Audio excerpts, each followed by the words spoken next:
It's that same old startup screen glow, blowing dust off a gray game logo. Saturday stacked in a plastic case, sleepover scores we can't erase. Kirk's got stats like a cheat sheet code, and he's got jokes from the late night shows. Top 4 takes from a childhood stash, argue till the credits crash. Welcome to my nostalgia therapy.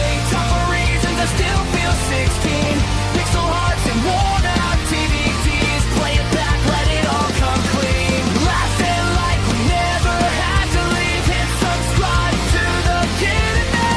Every week's another memory. Yeah, this is my nostalgia therapy.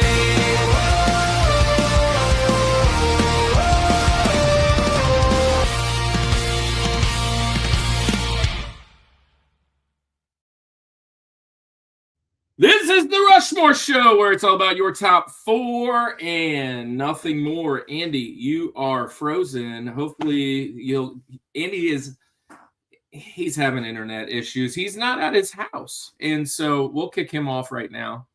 And then we'll get him back on here in a second. Welcome to the show.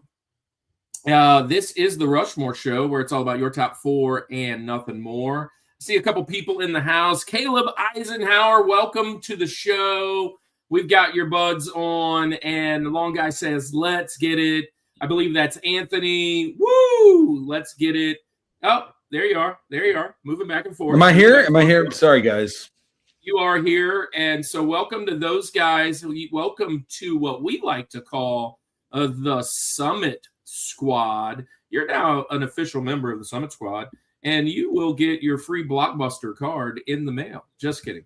The Summit Squad is active.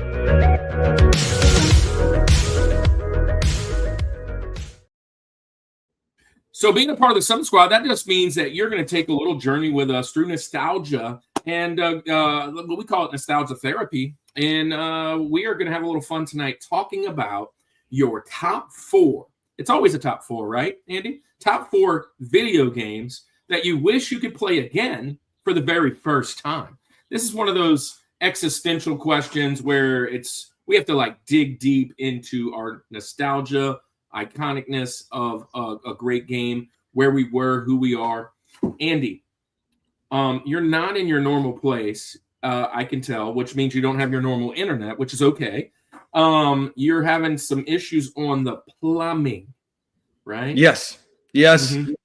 And I can't have a family of 5 or 2 tonight, ladies and gentlemen. I'm just saying it's fitting. It's fitting. I wish that he would come fix it and stop fighting off all of the bad guys. But I am actually, praise God for awesome people. I'm at a fellow pastor's house over here, so they open up their house to us and allow us to be here. So it's been a blessing for sure. So we're ready, though. I'm ready, internet issues or not. I am ready for tonight's episode. And welcome in Robert Pops, Gramps Springs, 1969, the Rushmore Show. What's up? Hello, everybody in live chat. And he says, this is my new profile picture of me and the new baby granddaughter, Nicole, and baby Elizabeth is over a year now. That's wild. I remember when the first baby was born. Look at you, Robert. Way to go, man. Proud grandpa. Oh, shoot. Let me do this really quickly. After we go live, we're actually going to stream live today over on Instagram, right? All right. Yeah. All right. Yeah, and we're kicking it now. I should have already hit it, and now we're in. All right, Instagram world, what's happening? Instagram world. And then that's our Bobo over on Twitch. That's our Bobo's a great patron of our buds. Oh, look, all of a sudden, there's new people in the house. Andy, we need to get this thing going. Let's do it. Yeah, let's get this thing going. We're talking about your top 4 video games that we wish we could play again. Let's get it. Oh, let's get it. And 5, 4, here we go.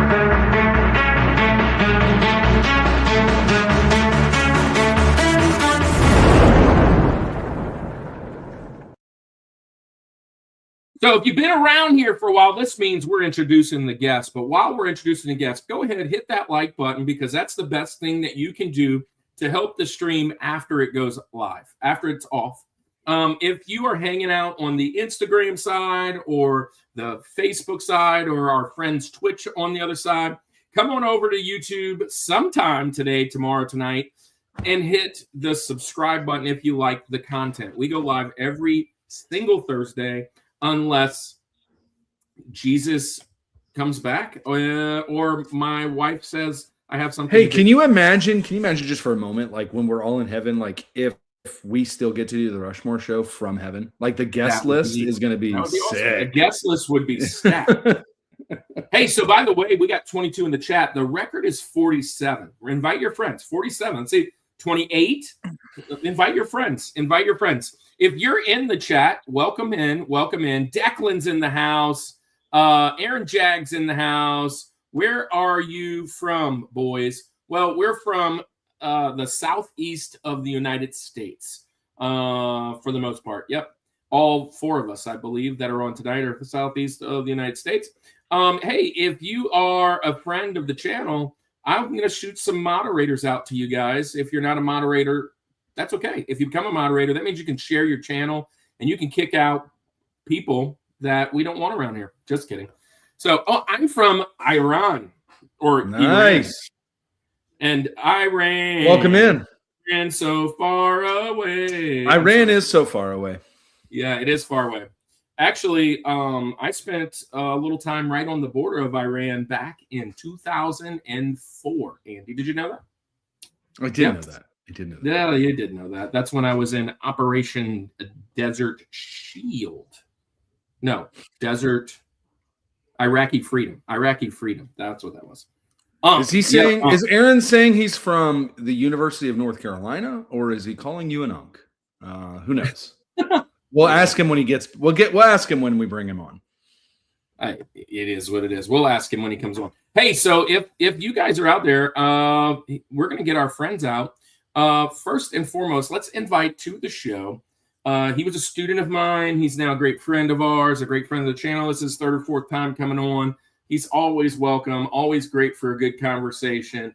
Probably the one that decides to pick this crazy topic and have us dig deep into the old times. Welcome to the show, our friend Aaron Jag, Mr. Jagilski.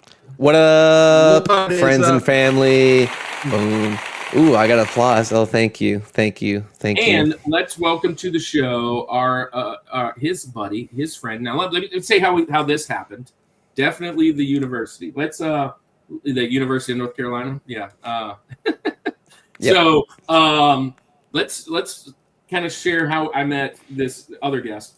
About a month and a half, 2 months ago, I'm hanging out in Aaron's chat, and he's playing Overwatch, I believe. And I could hear a voice. Oh, there it is. Hey! I could hear a voice, and but I don't see a channel. And we just get to chat, and I'm kind of typing. And what's up, Prime 111X? What is your? I mean, it happens. I'm sorry, but it happens. So, and they were actually talking about top fours, and I was like, hey, why don't you guys come on over together? And Caleb was like, oh, that would be cool. You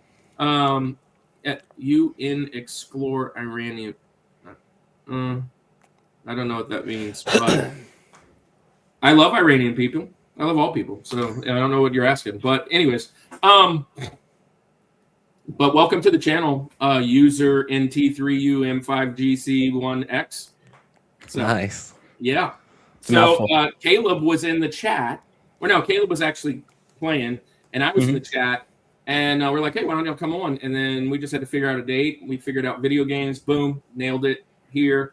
And you guys chose this awesome topic. So the topic is, what would be a video game that you would want to play again for the very first time? So as if you just purchased it from when I was a kid, it would have been KB Toys, but or like, Toys R Us, places that you guys don't go anymore. You guys would just go to like GameStop or Best Buy. So that's what he meant. Yeah.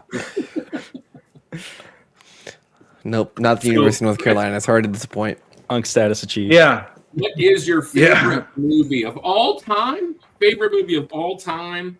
I've actually talked about it a few times. Andy, I think I would have, if it was my favorite movie of all time. Andy, would you go with Wayne's World for yours? It's Wayne's World. It's Wayne's World for sure. It's Wayne's World, and then it's Shawshank Redemption. I think that's such a good one. Honestly, I think it's Gladiator for me. The first one. Ooh. Maybe Heat would be there. Matrix. Matrix is there. The very first Matrix is there. I don't know. That new He-Man movie was pretty awesome though. Hey, which doesn't really change the Unk shout out. All time. Hey, here's a joke choice for the list. How about the Wii Food Channel? Oh, best game. Best game of all time. Is that the one that called you fat when you stepped on the scale? Were you thinking about the same thing? How about the one where you had to exercise? Who's the best Spider-Man of all time? Drake Bell. Peter Parker. Peter Parker, absolutely. Is he going Peter Parker, or is he going like Tobey Maguire, that type of thing? Like who played him or who is him? If you say Tobey Maguire, you're an Unk. What? I can't answer until I see the new one. It's Tobey Maguire for sure. For sure, Tobey Maguire was the original for me, but I like what's his name, the new guy. I think Tom Holland. Tom Holland. Anyways, but if we're talking about like like what character, Peter Parker for sure. Miles is pretty close though. I like Miles. While not my favorite, Megamind is one of my favorite movies of all time.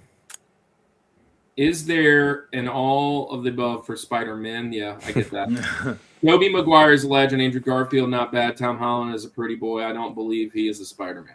Well, I mean, that's why I want to wait till after this about one. Spider-Man. He's supposed to be a young, kid, and I don't know.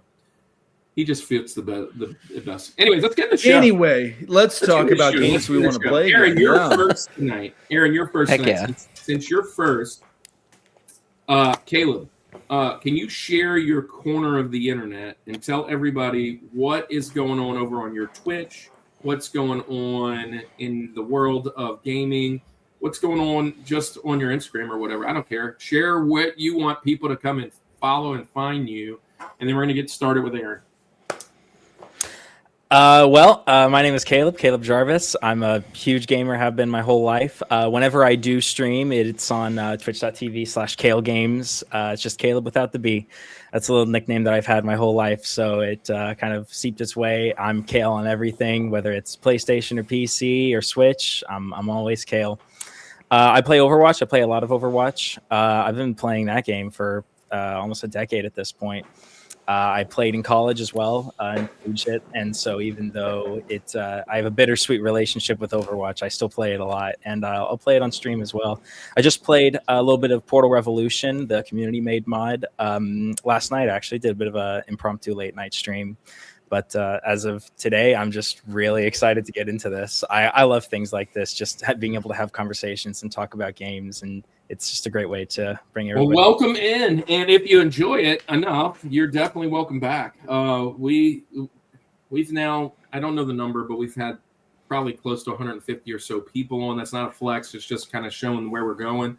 And I think if we had 150, 148 are invited back. Don't make yourself one of the three that are out. So Portal ? Says Declan, and let me throw some wrenches out. Long Guy Land, which I think is Anthony, right? Correct. Says the date is a lie. It sure is. So with that being said, Aaron, your turn. Now you're going first, Aaron. So tell everybody about your neck of the woods, your area of the internet. Then we'll jump into the show, which you're going to give your criteria. So Caleb, get ready for your criteria. You're after him. And then Rosie, which is number 4 on the list, our first one. Perfect. Sorry. Okay. So, if you guys don't know me, what up? My name is Aaron. Long story short, currently I stream on Twitch, YouTube. Mainly, I am a middle school pastor, so I love preaching to the next generation and getting them into the gospel, essentially. But I love doing that through video games as well. So I stream, I'll play Overwatch, Minecraft, Mario Kart, whatever, just talking about Jesus the whole time. I recently restarted an Instagram page. I started when I was like 15. Just kind of talking about the culture of like Assemblies of God, which is like a denomination of Pentecostals, is that kind of thing. And really just like talk about the culture and making people be like, oh yeah, I remember that. But so overall, I'm just a kind of chill guy who likes to talk about random things about Jesus. And I have a fun fact that if you've ever seen a viral video of a white bald pastor rapping on stage, that is Caleb's dad. Caleb's dad has gone viral multiple times for rapping on stage at his church. So I've never seen that. Unreal. Speaking of bald guys, welcome Awazram. That's a cool name that he picked by just typing some things on the internet on the keyboard. He looks like Robotnik. He's a really good friend of the show and a friend of mine. We love Awazram. Welcome in. He says, not wrenches anymore, shields protecting you from all the spam and things. And my ox. Yeah. There it is. There it is. And Tharjo 1010. Catharjo. 1010. That sounds like Lord of the Rings name. Hi. It does. Catharjo. Yeah. Wow. Well, welcome in. 77 over on Instagram. That's a fun thing to say. You have my sword. That's right. And my bow. My sword, my bow, and my shield. All right. we are I don't know what's happening with the show so far, but we're gonna get this thing going, I promise you. Aaron, we're gonna get started with you. Perfect. Games you wish you could go back and play. I know this is one I think that was brought up by you. I love this topic. Let us know before we start, though. What were you thinking? Why this topic? And what's your criteria, I guess, kind of for putting together your list tonight? You know, we were talking about topics. We brought up this one. We brought up comfort games for a little bit. And they're kind of very similar lists to me, comfort games and games you wish you could play for the first time. And I mean, there are just some games that you spend so many hours in, and it gets to a point where you just remember the first time you played the game and like that magical feeling of like, oh my gosh, look at this game, whether it's like a beautiful game or the story, or maybe there's like a twist of the game. You're like, oh my gosh, that was like heart wrenching. Like there's moments in video games that bring out these like so realistic emotions. And so when I was thinking about topics, I was like, man, I want to talk about games that like really like bring out those emotions. And for me, that means it's a game that makes you want to play it all over again for the first time. So I was going through the list. You can kind of see behind me, I have a whole collection of all the video games I played growing up from my GameCube era, PS2, PS3, PS4, PS5. I've got them all back there. So I've got some of the games with me today that I'm going to talk about. But for my number four pick, I'm going with a little game from, I don't even remember what year this was. I want to say 2011. There it is, right there. 2011, a little game made by Ubisoft. And this game is part of a series that has 10, 12 games in it. I don't know exactly how many there are. But there's a lot of them, but this one has always been my favorite because it's one of the first ones I got. And so my first game that I wish I could play for the very first time, because it has a special place in my heart as a young kid, is Assassin's Creed Revelations. This is the game where the main assassin's like a long descendant of the one from the first Assassin's Creed. He's got a little hook on his hidden blade so he can do more parkour. And I don't know, this one just kind of hit different to me. It's one of the first ones I thought of. So we're starting with Assassin's Creed. All right, so I'm gonna be like you said. I'm gonna be Unk today. I didn't play this game. I've seen a lot of stuff of this game, and it looks like a game I would have played. But 2011, we talked about it quite a bit on the show. There was like a time when I kind of like got out of video games in a sense, and I say got out of video games, like I only was playing the games of my childhood at that time, and I wasn't picking up anything new. So I kind of stopped at, I think the latest system that I ever had was a Wii. Nintendo Wii was that was like the furthest I went into it. And then, I love the PS2. I love that stuff, but I never really picked up these newer games. I will say though, I've watched plenty of footage of these Assassin's Creed games, and I'm like, this is a game that looks very enjoyable for sure. And I don't know about this one specifically because you said like there's so many of them in this one, but definitely looks like a super fun game. So real quick, Wazroom says quick 4: Phantasy Star, Shining in the Darkness, Shining Force, and so those 3 are his Sega. And then of course Expedition 33, which I watched him play quite a bit of it on his stream a couple weeks back. The first 2 you have to map by hand though, and that's Andy's out. Check out. If he has to map anything by hand, he doesn't like. Yeah, none of the. I'm playing a video game. I'm not here to work. And think. I'm here to escape. I love Assassin's Creed, the franchise. Declan, the only Ubisoft game I've ever played would have been Rayman Legends and the Mario Rabbids games. So have been missing out on all the Assassin's Creeds. I played the first Assassin's Creed for quite a bit. And that one was awesome. I love that game. I never actually owned it. Friend of it had it or whatever. And it's just a really cool game. I watched a lot of Assassin's Creed type games, God of War, these open world. Did a lot of that during COVID. Watched a ton of games because everybody was like streaming them. And so I was like, man, I really want one. And when I got the Switch, I got the remastered versions of a couple of these. And I've been playing through a few of them. And they are so in-depth, so awesome. They are great games. And I'm kind of actually playing them for the first time, some of them, right now. Whenever you have these like immersed games where you have to find items, get things, storylines, pick different directions, get different endings, it's always a fun day for me. Quite the opposite for Andy. So Caleb, sure, you an Assassin's Creed guy? No, not really. Growing up, I was much more Nintendo pilled, just everywhere. I had a Wii, I had a DS, Game Boy Advance growing up. I am quite the young whippersnapper. So PlayStations and Xboxes weren't really a part of my gaming world until about 2014, 2015. So a lot of the original PS2 and Xbox 360, PS3 games, I never really got into. So I wasn't a COD kid. I wasn't Assassin's Creed. There were a lot of games that I was just over here in my own little Mario world, just having a great time. And I'm still in that world. So, yes, I'm there too. I'm Nintendo all day, but again, these games do look fun. They look like ones that, like, if I was, I don't want to map anything. I'll just say that. I don't want to map anything. I don't want I hardly like it. It takes a very special game for me to even say the word inventory. So, hold on. you know what I mean? This for real is one of those core memories. He says, I think a long time ago I played a version of Assassin's Creed on my phone, and that's it. Feels like I commit a crime for not actually playing on a console of some kind. I'm going to tell you this.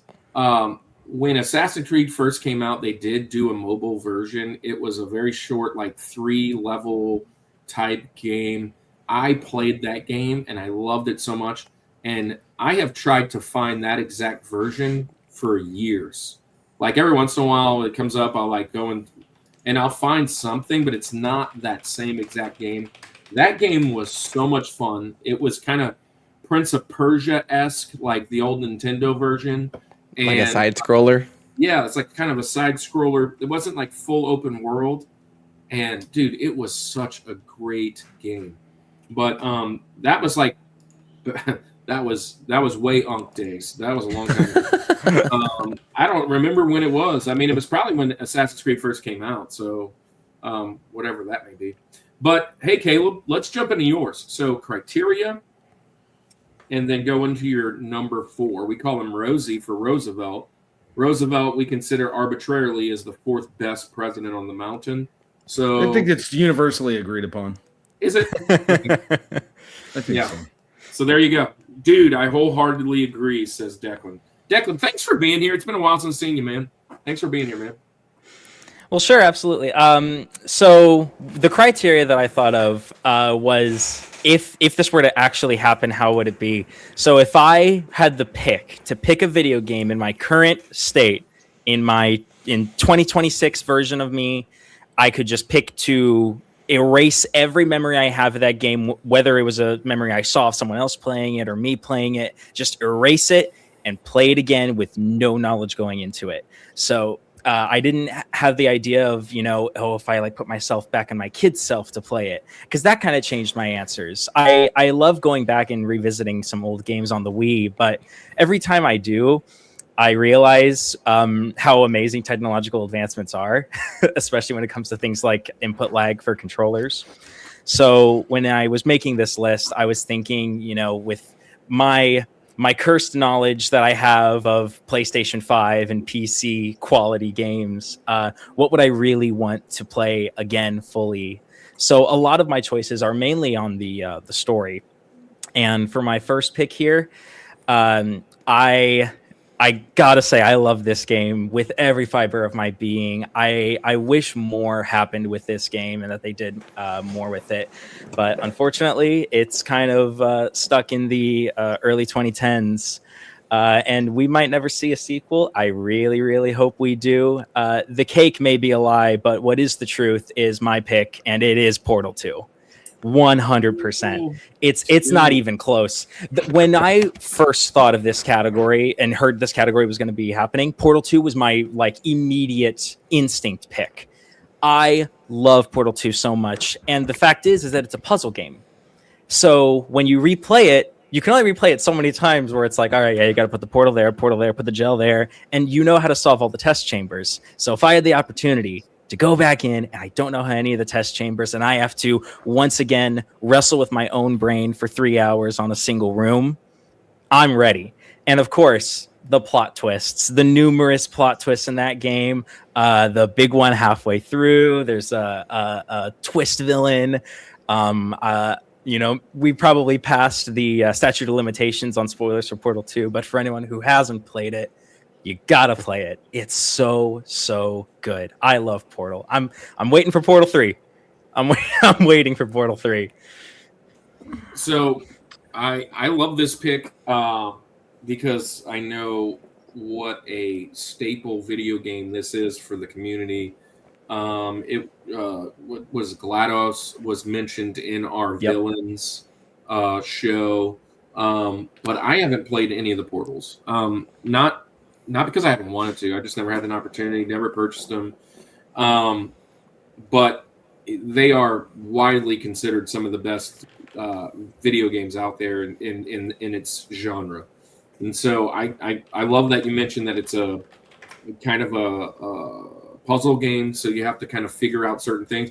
Any of those puzzle games, right? And so there's a game that I'm thinking of right off the top of my head, Lost Vikings, right? There's a certain way that you have to do certain things, and that game was awesome. I didn't even put it on my list today. That's a veteran move. Hey, speaking of veteran move, Andy. Speaking of veteran, Caleb sounds like a veteran right off the bat. Like I like it. Right off the bat. It. I appreciate it. Declan says he's only played the first one.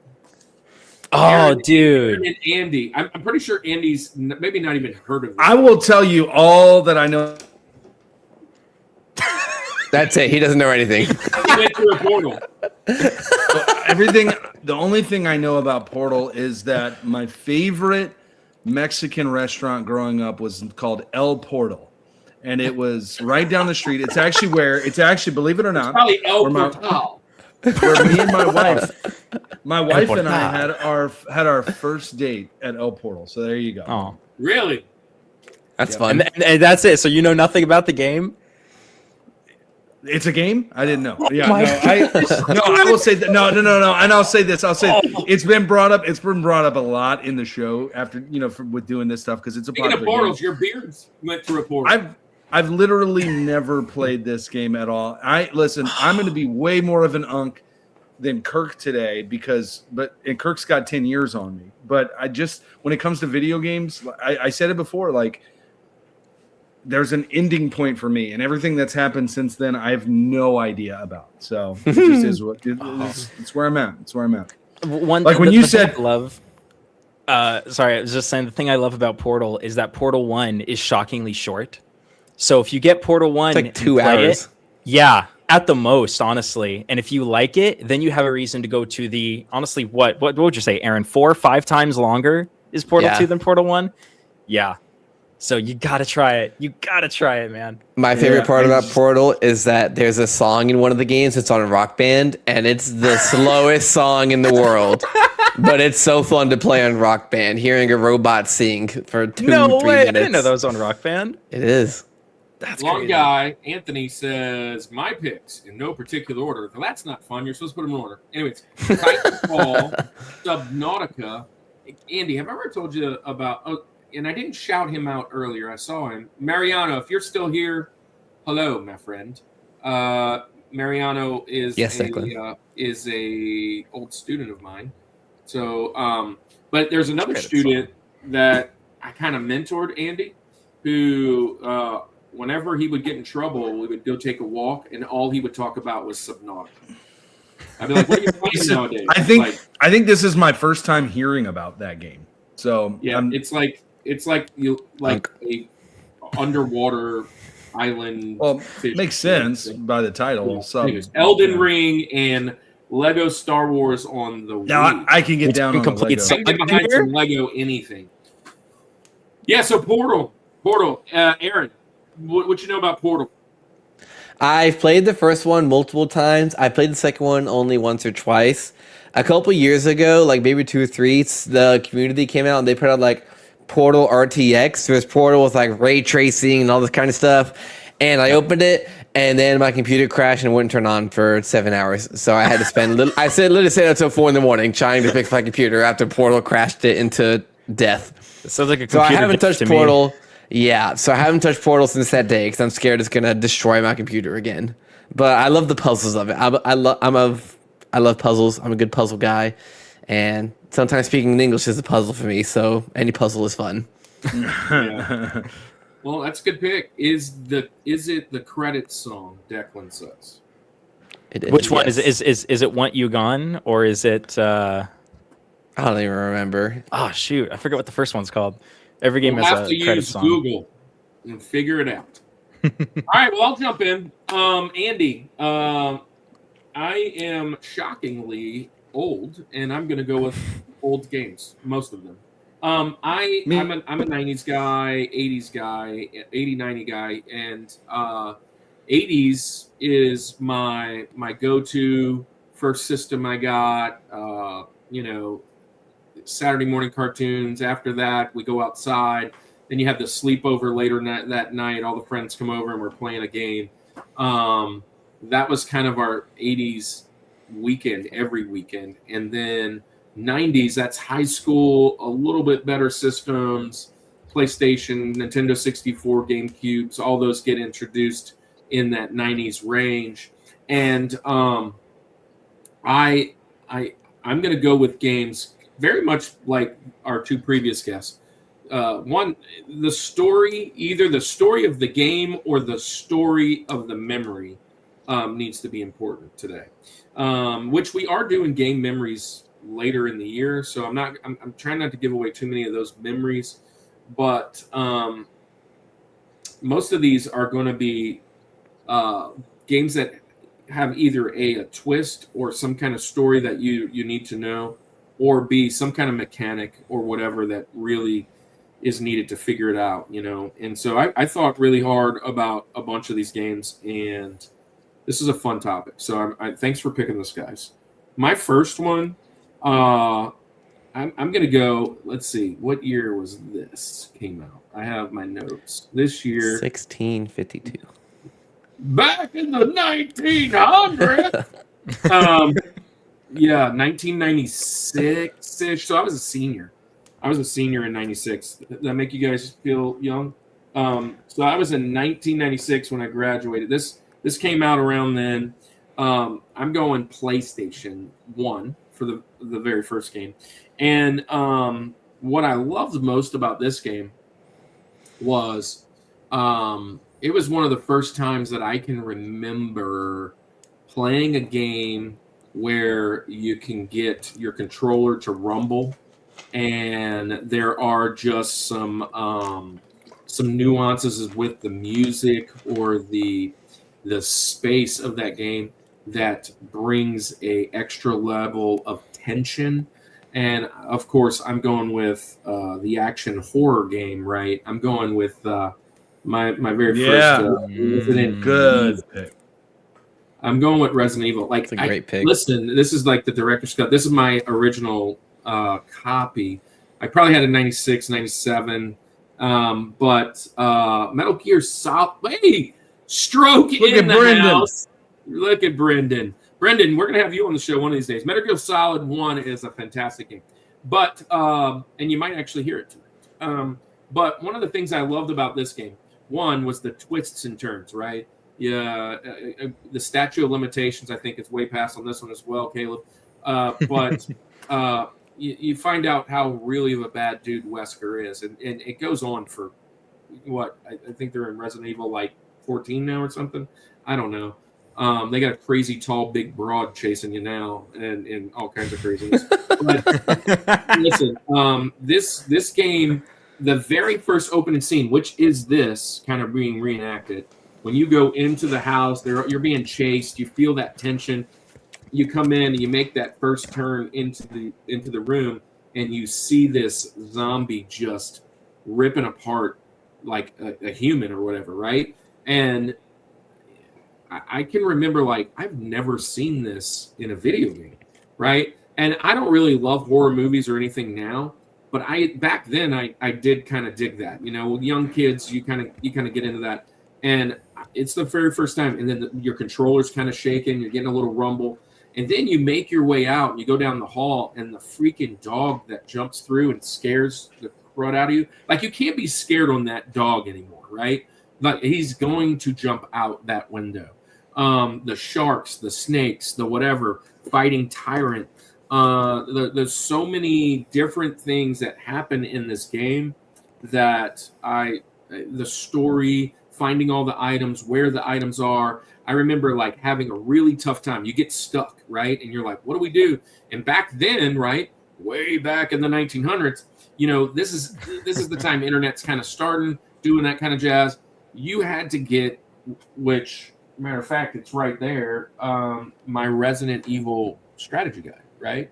And if you don't have a strategy guide, if you don't have that, you are you're kind of just playing off the ear, or, you know, nowadays Google, right, or YouTube or whatever. But when you don't know the game, it just is so much better, and kind of like figuring out how to get there is awesome. So yeah, crap my pants on that dog. That dog, the very first time it jumped out, I feel like, gosh, it was so awesome. But anyways, enough of that. I'm going to the very first Resident Evil. If I could play that one for the first time, obviously that also lines up all the rest. I don't know that I've played any of the Resident Evils past 4, but I have watched them. You know, The Village, the 11 with that crazy lady chasing you. What's it, Lady Madame Ioescu or whatever her name is. Anyways, crazy series. I love the movies too, even though they're cheesy. But Resident Evil is going to be my first pick off the bat. Great pick. Mm-hmm. Fantastic pick. I love this. Is the first one I know, so that's good. God day, you nice So, voice, you. Good day, you nice. I'm assuming You got a good voice, Kirk. BUKA4. You're saying, hello? You have a nice voice. I'm guessing. You do have a nice voice, Kirk. You do. And you know, Got that Yeah, bass up I mean, there. I have a face for radio, so yeah, there you go. That's good. Sarah says, I haven't played enough games in my life, but these are near and dear to my heart. Little Big Planet, never played that. Uncharted, I've never played that, but the movie was cool, which also Tom Holland. Sure. Tomb Raider, played that, and the movie was cool. Angelina Jolie. And then Alien Isolation. Cool game. It's a fun game. Love that. Dude, played I've any of not those. played Resident Evil, but I've heard a lot of good things. Yeah, absolutely. Absolutely. I've been listening along with my husband. Welcome in, Sarah. Thanks for being here. I'll throw some bones around here in a second. Some shields. Hey, guys, what do y'all think about Resident Evil? Is tonight's subject count towards consoles also? Well, I mean, yeah. I mean, it's your criteria, Prime. So first console you ever played for the very first time? Sure. But you'll see. That might be mentioned a little later. Like, go ahead. I've never played the first Resident Evil, but I've watched plenty of like walkthroughs of other games. And yeah, you're right. They have what's her name, Madame Miscue or whatever. That's Lady Miscue, whatever her name is. Dude, when I saw the trailer for that movie, I was like, "What are we doing? This is a zombie game." And they've got like a mommy figure in the trailer. I was watching Fox play it the other night. You know Fox, who's been on the show a couple times. He was playing it the other night. And it was late. It was like midnight. As a matter of fact, I was laying in bed watching it and trying to just whatever. And that chick's voice and the tension and like you always feel she's right. I felt it for him that she's right there. I can only imagine the controller and all the jazz that's happening, the music. But it's like, if you turn around, she's going to be right there. And it's just, she's like 10 foot tall, 11 foot. She's crazy. It's like, so to me, playing a Resident Evil or like a jump scare type game like that, it's like eating spicy food. Like it's like enjoyable pain. You're like, I just can't stop doing it. But I, I feel like I have to keep doing it. I've never, just like you, Kirk, I'm not a horror film person. I was a little bit more in my younger years. Yeah. But I do remember playing this game and games similar to this. Ready for a veteran move, Dino Crisis. How about that one? Yeah. But like those, that's a little bit different, but similar kind of like jump scare. You don't know.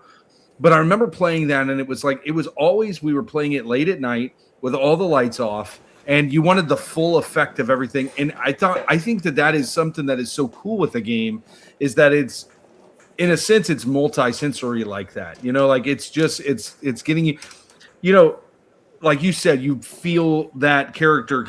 It's the anticipation and the build-up.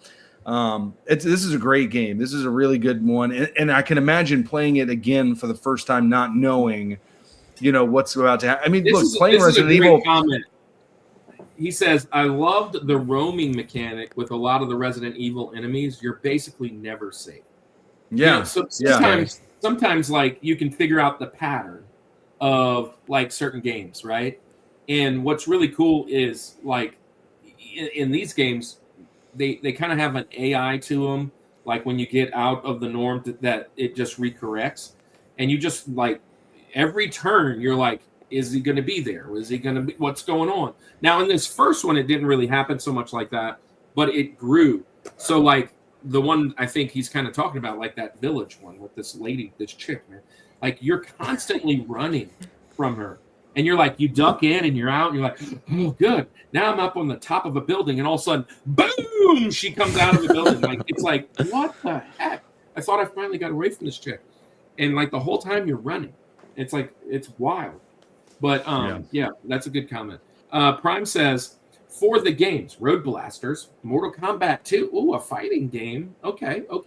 The consoles, 7800 and the PlayStation 1. Yeah, I dig that, Prime. I dig that. All right, Andy. Yes. We're 43 minutes in, and we've only done one. Yeah, I know. But here's the deal. I'm going to be an unk like you today, because while I'm not as counter. Yeah, there's been a few. We need to retroactively throw those in there. But I'm a 90s and 2000s guy, right? So born in 89, so 90s. 2000s, kind of my wheelhouse of everything. And so when I was thinking about these games, I kind of, Caleb touched on it, but he said he didn't really necessarily go this route. I'm taking this in games that I can go back to the first time that I played them. Not play them again for the first time, but like, what was that? Where was Andy at this time? Like, what nostalgia do I tie to it? You know, Kirk, the theme song says this is nostalgia therapy. So looking back at that kind of stuff, that's really where I went with my list tonight. It at least helped me to kind of solidify my list. So that's my route. And with that in mind, I'm going to go to out of all 4 of my games, this is the most recent game, and it is still Unk status for sure. Check another one right there, Aaron. If you're keeping track, I don't know what number we're on there, but we're over 20, I believe, at this point. Yeah, we're definitely in double digits. But I remember playing this game. This is not even a game that I had personally, but my neighbor had it, and we would go to his house, and we would play this game like crazy. And I just remember thinking when this game came out, it was like, I don't think video games will ever surpass this.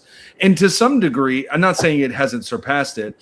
This game, even in its first one, still holds true today. There's still a love for this series of games. But I think that, you know, part of this too was that Iowa member for 13 months, man. We love that guy. But yeah, so this game to me was, it's not Nintendo, but one of the things I loved about Nintendo is that it was like, I felt like the games there were fun and they brought people together. This game certainly brought people together, maybe for a slightly different reason. But I'm going to go to the Xbox, and I'm going Halo. If I could play Halo and go back to that multiplayer one more time, man, that is like the whole like looking at people's screens, the just seeing Master Chief again, and then the story mode and everything, and then getting that whatever the sword was, and man, I remember like the world design, the level designs of these. I was like, what this is? I've never seen this in a game. How you know intense this is, and how in depth and all over the place. Anyway, I loved this game so much. I loved being able to get into the vehicles. I loved everything about this. And again, it wasn't even a game that I owned, but my neighbor did, and we would go and play all the time. So I'm going to go with Halo as my Rosie of games that I would love to play again for the first time. So it's just, you know, again, going back to that memory of getting together with friends, multiplayer, just a blast. And by the way, Kirk, the multiplayer voiceover actor is going to be at the con that we are at this weekend, which is pretty cool. So, that's cool. So, I don't know if you heard that or not. Should I bring my copy? I'm just saying. I think we should get him to. Cool. I think we should get him to film a little, just like an intro to the show or something. Like you're watching the Rushmore Show. It's unfreaking believable. Whatever. Right now. Is he Halo 2 as well? I don't remember. Maybe I think he does most of them. Yeah, well, yeah. I'll bring both then. Hey, so this is a amazing game. Top I don't know, 25 game in all of history, and it probably top 10 franchise in history type. I mean, you could it's all subjective, right? What did you like? Did you play Xbox? But what I love is there's this great memory for me. I was a PlayStation guy, so I didn't play a lot of Xbox. And when the Xbox came out, I was in the Air Force, and I remember like my Air Force friends going and getting an Xbox. I'm like, I'm not going to get one just for one game. And when I went to Iraq, which I mentioned earlier, I ended up purchasing it. Same with the GameCube. I purchased a GameCube and an Xbox while I was there. And when I got back, I had like 10 or 15 games for each one. I can't remember. And Halo was one of them. I played through a lot of these games that first like month back, and I was just immersed in video games. Hadn't played a while, didn't really worry about much of anything. I was just glad to be home, and I spent a lot of time. So when I think about the very first time I played this game, the mechanics are different. The controller, I hated the Xbox controller. That was the thing for me, and I still don't necessarily love it, but it is a great game, though. The story's awesome. The television show was pretty cool. It's just a really cool franchise. And, yeah, we get to meet the guy this week. That's awesome. I can't wait. Pretty cool. That's awesome. I'm similar to Andy. When I was in an engineering class in high school, we finished with like whatever projects we were doing, and in our free time, we had this whole weird thing going on in the high school where we would have full video games on our flash drives that we just take around and like spread like a virus through the high school. So Portal was one of those games. We were all playing Portal at one point. It was Minecraft at one point. Excuse me. Halo was one of those games. So there's like 20 of us all sitting in this engineering class, all playing Halo together at the same time. And it was just amazing. As someone who also grew up on PlayStation, not having an Xbox, sitting in this class playing Halo with everyone, it was peak. So Game Central Station is a great convention. I think, Andy, we're going to be a part of it this year. We're going to really try. I'm in. I've been talking with Tony. This is the one that's in Jefferson, which is not too far from my house.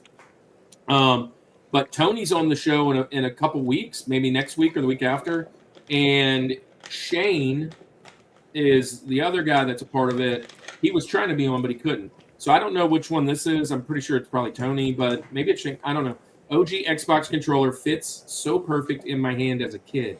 LOL. Yeah, I mean, it's huge, man. This has got to be Tony then, because Tony's a big gentleman. So, yeah. Well, Tony and Shane, well, thanks for being here. Thanks for hanging out. Come on over to the YouTube side and say hello. And hit the like button. If you're not, for anybody, by the way, I see he's on Facebook. And that's okay. I do want to shout out a couple things that I missed. Sarah said this earlier about Resident Evil. I think there's a similarly frightening mechanic in Alien Isolation where Alien learns your hiding spots so you can't become too comfortable. That's really cool. I love that kind of stuff. And Iowa, which we love Iowa. We'll play his video here in a little bit, obviously. Busy tonight. Just wanted to stop by. God is good all the time, and all the time God is good. Hey, George is Skyrim. His favorite is Skyrim right off the top. Link, Super Mario World. TJ is going to be Final Fantasy VI. Good poll there. And Ocarina rounding out. LMAO. It's definitely Tony. Yeah. Tony. I still love the starting sound for the PS2. Me too. I saw a top 4 sounds from video games reel, and PlayStation 2 was one of them. That's pretty cool. Anyways, all right, you guys. I know Halo's old. Do you like it? Do you love it? Do you want some more of it?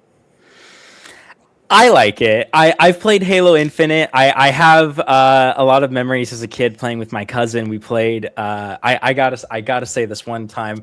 Core memory. We were playing Halo 3. My cousin and I. We were visiting my family out of state. I want to say it was a Christmas season or a Thanksgiving season. So the whole family was around, and we were in the basement. Playing on his Xbox. He had Halo, and we were playing on, I don't know what it's called, but it's a desert map, just in a custom game. It was like just us, where we were just shooting at each other, and they had banshees and ghosts available. And he was in, which one flies and doesn't hover? It's the Banshee, right? The one that actually flies? I think so. I don't remember exactly. Yeah. I think it's the Banshee. He was in a Banshee, and he was just kicking my crap in just the whole time, back and forth, and he went on a really low swing to me, and I didn't even know this was possible, but I pressed the right button, and as he was passing me, I took over his ship. I threw him out and then took it over, and then started dominating him. Core memory as a kid. It just made me feel so cool. At that point, that's when we were all like screaming, "Oh!" Yes. And he had like, I couldn't have been any older than maybe 13. He had, I want to say 5 or so years on me. And so he was much older than me, much better than me at games. So it was really nice to finally get a one up on him for once. There you go. I love it. All right. Well, we are done with the first round of picks. Meaning we're going to move on to our TJ Jazzy Jeff. Speaking of Jefferson, and we're going to go all the way back to Aaron. You were first, right? Aaron. I was first. So you're going to bring us, what is your next pick on your list of games you wish you could replay? All right, so I'm going a little into criteria-wise for Andy this one. This game has a special place in my heart because long story short, not to trauma up or anything, but my dad died when I was very young, and I remember like the day or so afterwards, this was one of the games I spent a lot of time playing after that happened. And so I think this game has continued to shape who I am years afterwards. I've continued to love the character that is in this game and all the different iterations of this character that has been throughout the years, all the different actors that have played this character. We've talked about the idea of this character a little bit earlier today. But for my second pick, I'm going with the original Spider-Man 2 on the GameCube. Yeah. It is such a great game. Probably the first Spider-Man game with actual web swinging that was like, oh my gosh, I feel like Spider-Man swinging in this game. And I mean, you do the pizza missions where you're running around, you get the Pizza Time song playing in the background. Like, it was just so good. I still remember to this day trying to do, there's a Mysterio mission where you're like in a stadium and he has like an obstacle course set up for Spider-Man. I could not do it as a kid, and I hated it. I was like, this is the worst mission in the world. This is stupid. And then I played the game again like 2 years ago, and I was like, this is the easiest thing in the world. Why did I struggle with this as a kid? So Spider-Man 2 is my next pick. So Tony jumped on over to the YouTube side, Game Central Station. Guys, go check out that. You have a wrench now, Tony, which you'll be on the show later. You can share your channel in the chat. If you have a wrench, you can definitely share your channel in chat for everybody. Those are our people. That's the Summit Squad folks. Hot Take, he says, which our wheel at the convention has a hot take section, Tony. And he says, hot take, I can live without Halo. We definitely played it a lot back when. Excuse me. But these days, I got a lot else to play. Much else to play. Got too much else to play. Gosh, my sneeze. Bless me. Anyways, in Jesus' name. So we're talking, so Aaron, Spider-Man 2, huh? The OG Spider-Man 2. There, thank you. This is a great game, man. And Spider-Man 2, the original one was awesome, but then the next Spider-Man 2 was like groundbreaking, right? And yeah. So, really cool. We were talking Spider-Man earlier with our friend over on the Iranian side. So I also loved that Bruce Campbell was like the narrator of the games, which I don't know if you guys know who that is, but he's in all three of the Tobey Maguire movies, and it's just so fun. He like makes fun of you the whole time in the tutorial when you forget to do stuff. It's pretty funny. Anthony says, I forgot about this before, but it would be a dream to load back into Call of Duty Black Ops 3 Zombies for the first time. That would be cool. Patrick, what's up? Patrick's back. By the way, Patrick's been gone for a little bit. Patrick's our bud. He's going to be on the show eventually. We're going to get him on. Star Wars, Knights of the Old Republic, Jade Empire, Red Dead Redemption 2. I preached on Red Dead Redemption 2 2 weeks ago at Southeast Gaming Exchange. I haven't put it online yet. I still have to edit it. I apologize. The sound wasn't really good. I have to redo it. Speaking of that, this weekend I'm preaching on Pokemon. Hang around. You'll learn about that. And Skyrim. Those are good picks. I bet that game was famous for the pizza song. Brendan Stroke says, dope choice. The narrator is amazing. He jumped on. Oh, Brendan's over there on the short side. Let me throw him a bone too. We'll get Brendan on eventually. You guys like Spider-Man 2? Hey, Unc. Spider-Man 2? Yes. So I was going to say, thank you, Aaron. You're picking a game that I played. This is the GameCube, so this is good. But yes, absolutely. Everything you said, Spider-Man 2 on the GameCube is great. Bruce Campbell, Evil Dead, mocking you the whole time is fun. But I there's something about these like early Spider-Man games like this that are just super fun to go back and play. Like even like the first one I thought was fun. I mean, it got better, but the actual like swinging, like you said, was like what Superman 64 did wrong. Spider-Man, I feel like did right. That like the tutorial's great, but like the actual mechanics of everything, like we got a Spider-Man game. I want to swing. Like I want to do the Spider-Man things. I don't want to fly through rings tonight. But a lot of fun. This is a great game. I loved in the game, like when you talk about Spider-Man swinging and stuff, you had to go to like a comic book store in game to buy new like moves to do while you were west winging, and I thought that was just the most genius thing ever. It was just so Yeah. perfect for me. Yeah. Caleb, what do you think about this one? You're a Nintendo guy. Mm-hmm. GameCube, Spider-Man 2. Unfortunately, GameCube was a bit before my time. I only had handhelds. What's the until I had an opposite actual of console. Unk? What's the opposite of Unk? What's the next? I don't know. Cocoa melon. What do we say? Like, You're a Coco, Caleb. You're a Coco. I'm Coco. No, I'm a youngin. I'm a young whippersnapper. I never had a GameCube. I never had. I'm a young buck. I'm a young buck. I never had the pleasure of enjoying Smash Bros. Melee or any of the amazing Fetus. GameCube games. Fetus. What do you mean? Sarah got you good. What do you mean? Sarah got you good. Dang, I've been good. I'm gonna go cry after we're done here.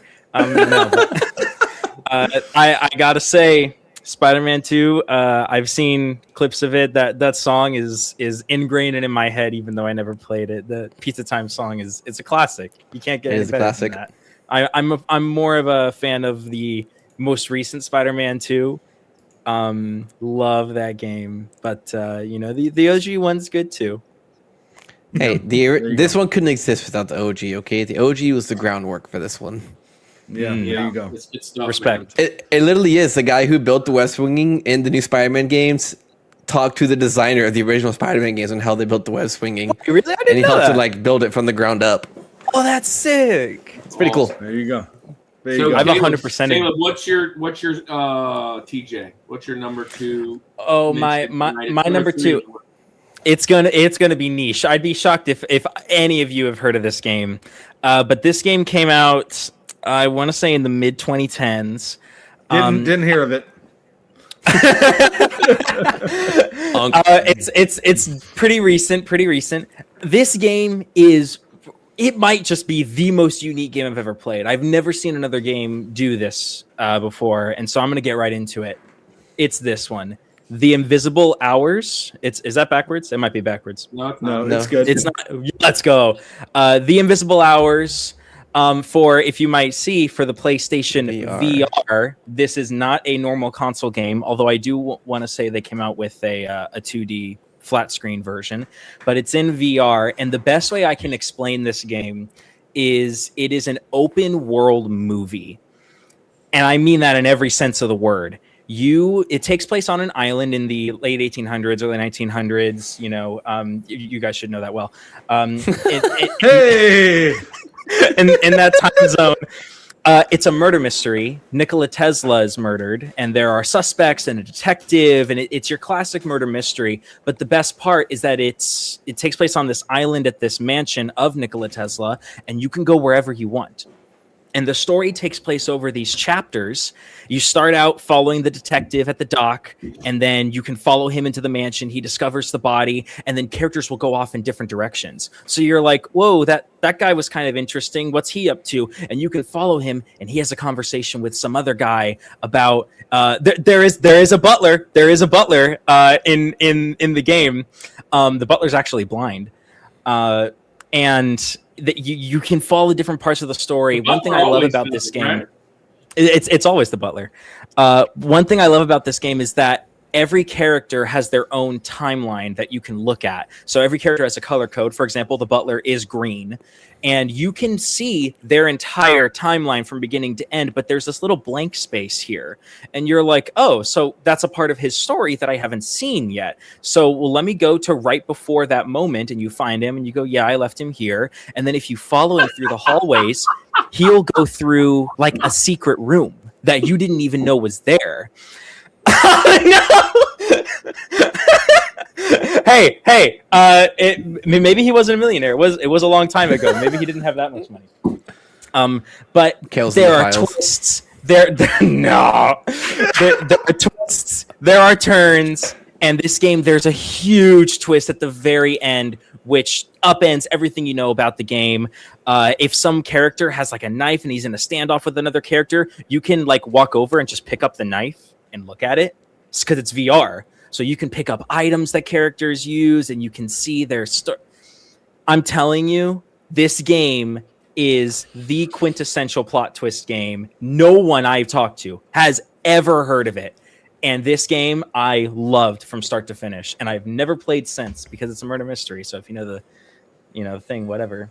And there might be even a little hidden information if you happen to 100% the game and go down ways that you might not think to go. But there's things to discover. Well, I will say, never heard of her. So yeah, but it sounds awesome.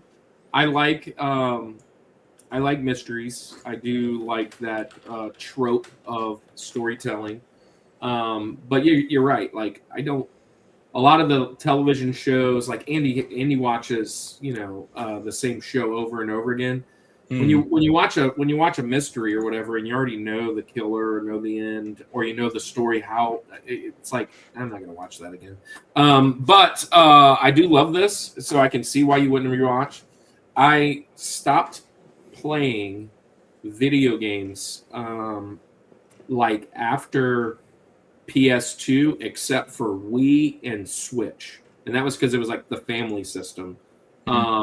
But I've watched a bunch, and I've never seen this. So I feel like I need to go and find a YouTube video of somebody playing it.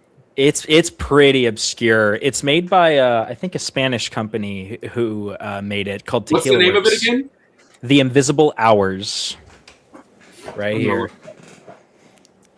Anybody in the chat ever heard of this? Andy, I'd be very shocked. Yeah, I played it all the time in my free time for sure. Definitely played this one. I was about to in the comments post that the other Millionaire's Island had a pretty big plot twist at the end too, but I was like, this thing will get canceled real quick. So I deleted my comment. It sounds fun. To be honest, I've never really even gotten into the VR world. The only VR that I know, and here's Unc, is a VR Troopers, the TV show back in the 90s. Yes. I know what you're talking about. That's we are like VR Troopers. Yeah. Anyway, but sounds fun for sure. Aaron, have you played this? Do you know this one? You can pick this up pretty cheap, by the way. Probably not the system, but the game is very cheap. It's like $8. The only reason I know this game exists is because I've known Kale for 4 years now, and I'm pretty sure I've heard him talk about it once before.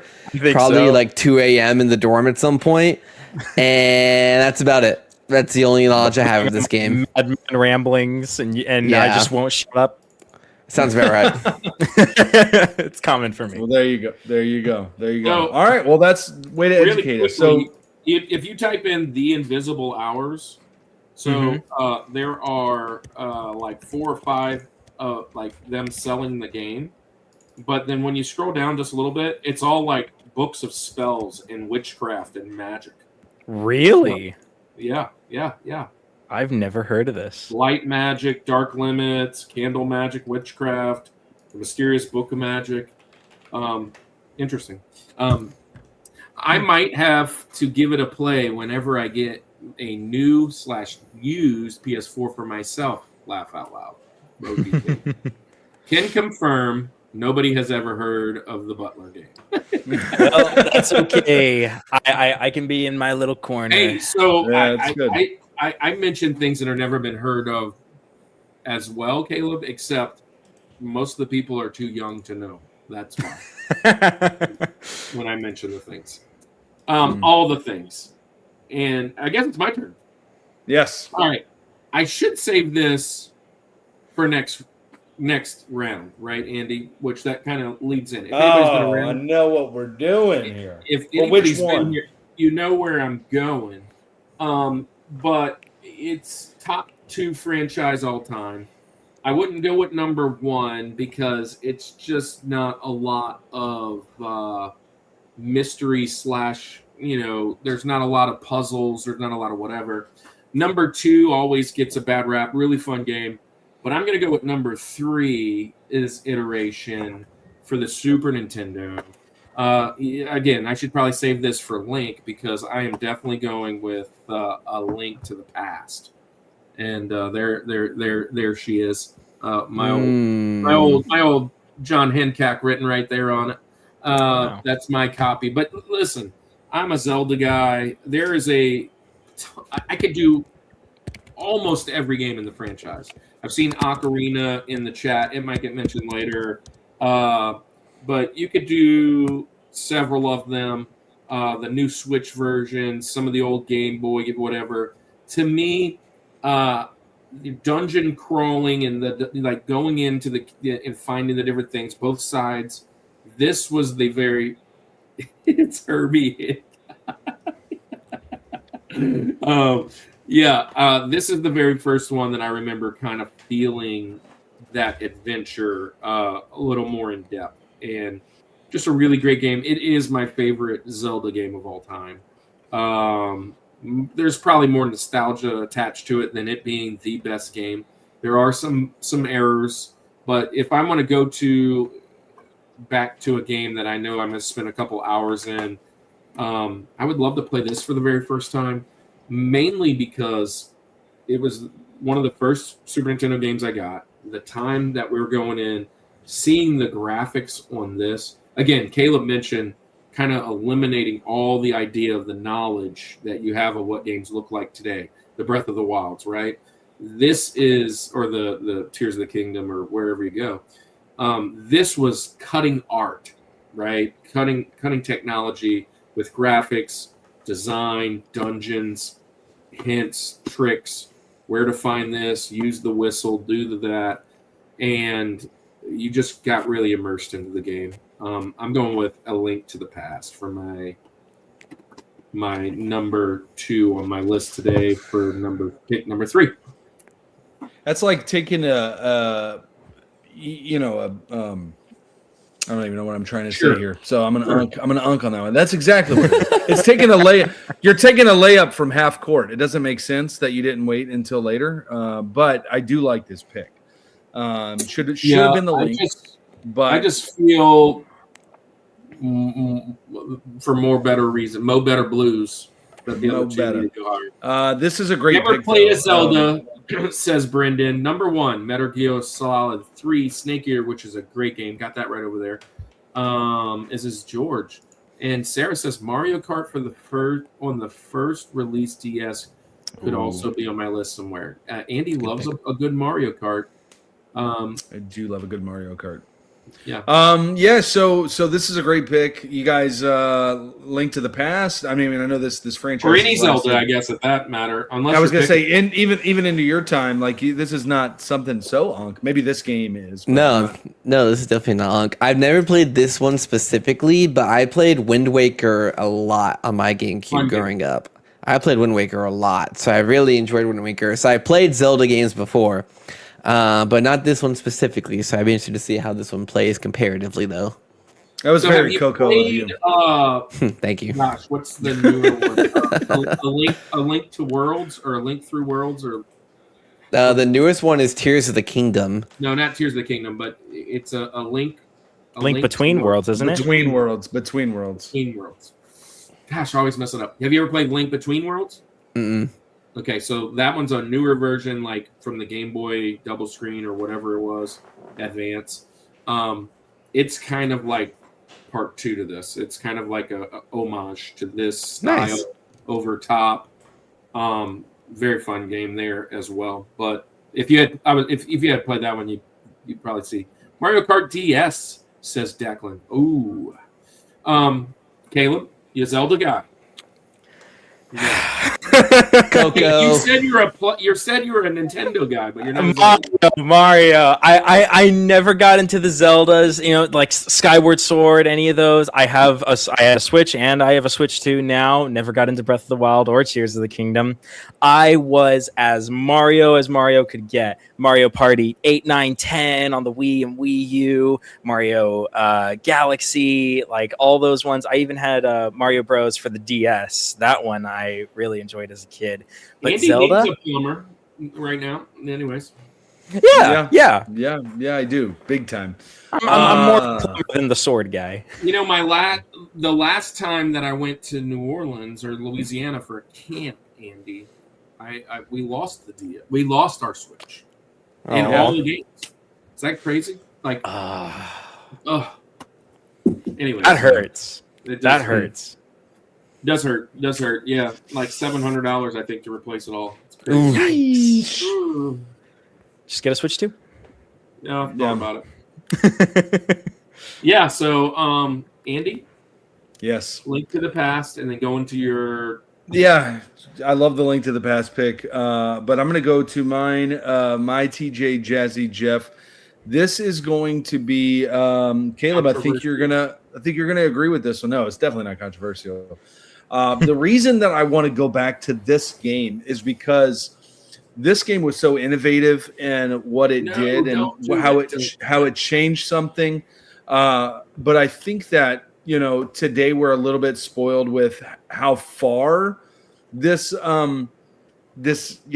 style of game has come that we still look back at this one fondly, and I think it's one of the most beloved games of all time. But just to play this and experience this new thing for the first time again, plus to my criteria, going back to who I was, where I was when I was playing this for the first time, what I wouldn't give to do that, and I'm going with my favorite console of all time. I'm going Super Mario 64 to play this one again for the first time.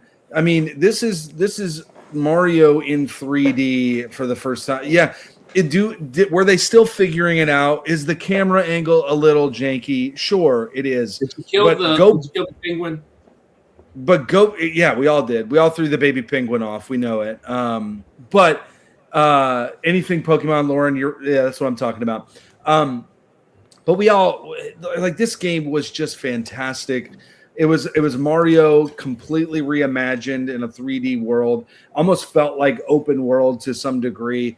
I loved this game. The jumping through the mirrors. It was just a totally new, fun look at Mario. Of course, Mario was great before. There's some games that I may even mention later in this same thing that we may talk about. But Super Mario 64, to go back and play that for the first playing it for the 900th time that I am right now is still super fun. But can you imagine just Barry says number 7. There's 20 people in the chat. Come on, guys. Go hit the Come on, like it. But Barry, welcome in. Yeah, that's what I'm saying. So Game Central Station, you're saying, camera angle wasn't janky back then, but so that's the whole idea of going back, not being jaded to this doesn't hold up, to experience that for the first time with that eye of this is something totally new and amazing. So yeah, I'm going Mario Kart, or not Mario Kart. I'm going Super Mario 64. Andy, you'll love this. Lauren says Mario Sunshine was her favorite, and anything Pokemon. Anything Pokemon, I do agree with that. Boo, $80 games, because they're talking about Switch 2. It's true. Link to the Past was so great, was so fun, so much exploration. Number 7. Everybody go hit the like. Go hit the like. I wonder what it's like exploring Peach's Castle in 64 is like. Must be confusing. I literally told, it might have been either Caleb or maybe it was my wife. I don't remember who I told. I told somebody right before the show that someone was going to pick Super Mario 64. I knew one of you two was going to pick it. I'm confident Kirk is still on Kirk's list somewhere. It's not going to be him. It's not going to be Kirk. He is not a 64 guy. I do like Mario 64 on the double screen. I had that. That was one of my first screen games. I do love this game. It's fun. It's my... It was on the top 4. I don't know. We did 64. I don't know if I. Oh, it was all right. Great. But it was definitely an honorable mention. Ken confirmed. Aaron called it. Oh, must be the better half. It is the better half. Yeah. So she says you called it. Mario 64, of course, great game. Point the other way, Andy. Oh, well, it's on my screen. On my screen, it's I'm here, but whatever. It's funny. Yeah. Yeah. All right. Fun stuff. 20 people in the chat. So Caleb, now I want to get your thoughts because now we're bringing Mario up. How you feel about Super Mario 64? I mean, you hit the nail right on the head. It's revolutionary for a reason. It was so amazing. I actually got a Nintendo 64 back in, I want to say 2017, something like that. I asked for it for Christmas. My parents got me one off eBay. Nintendo 64. I do have a 64, but as of playing Mario 64, I had it on the DS, and I loved it on the DS. Yeah. It was so cool. It took me years to know that there was a difference. So I thought I'd play the full game, but then I learned, years later after, being a little kid for a while, I'm like, oh, what do you mean you can't play as Yoshi in the original Super Mario 64? What do you mean? Wario? You can't play as Wario?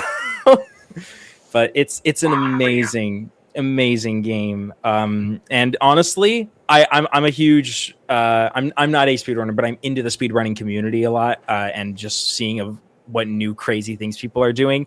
And Mario 64 speedruns, they are something else. That Bowser, like the boss level, the boss battle of Bowser, It's crazy. In the speed run is. Yes. How do you know to jump like that? I don't like. Where did we learn that? It's crazy. But it is fun to watch. It is fun to watch. What I don't like Mario videos though are the modded levels that are like impossible, and it's like what does anxiety look like? And it's like all of the flames going.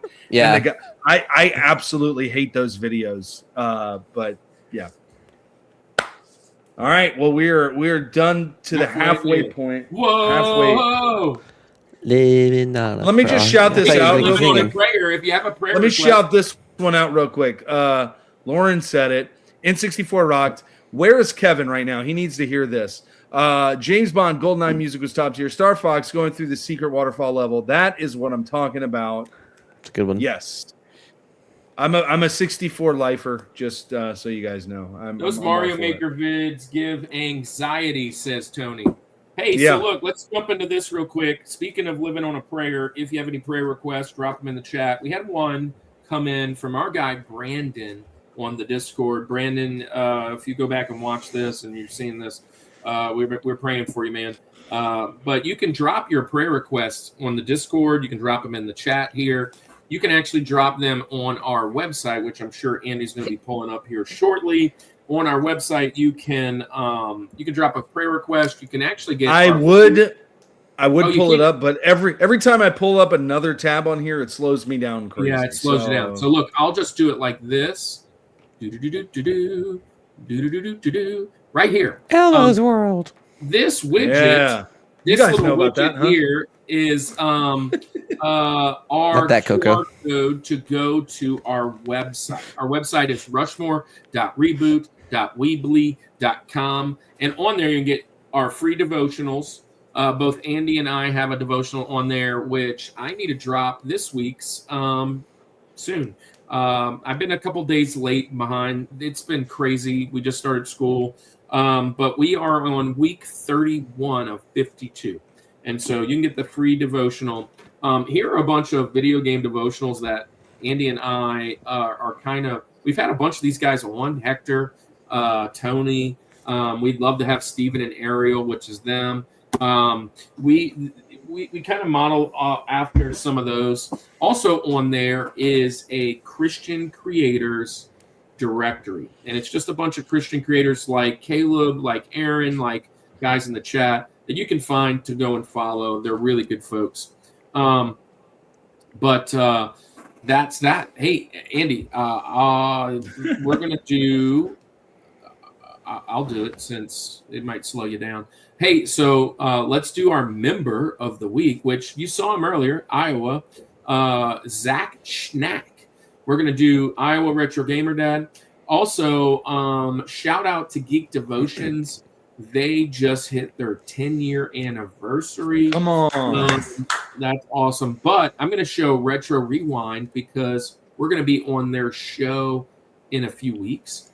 And last but not least, our favorite coffee. Go get you some coffee at the Village, not Resident Evil Village. No models here. I wouldn't drink that coffee. Yeah, I wouldn't drink that coffee. Get over here. Yeah, anyways, here's the coffee. Let's face it, at-home coffee can be pretty stale. Coffee at home doesn't have to be boring. The Village Coffee is here to deliver the flavor. The Village Coffee roasts coffee every week and sells online. Go to villagebeans.com to order your coffee today and use discount code RUSHMORE for free shipping.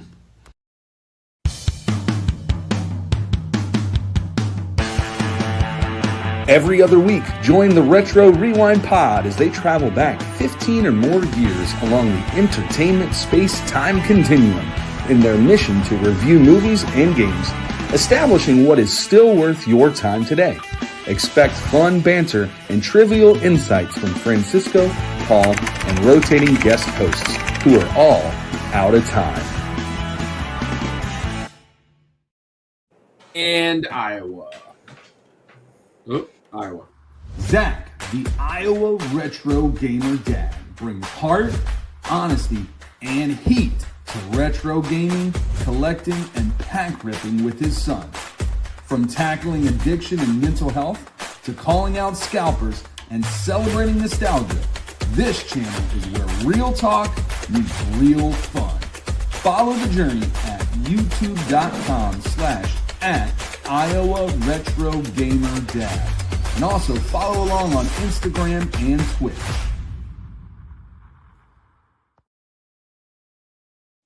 Yeah, and the last thing I'll share, and by the way, if you want to be a member of the show, it is very easy. Hit the member button.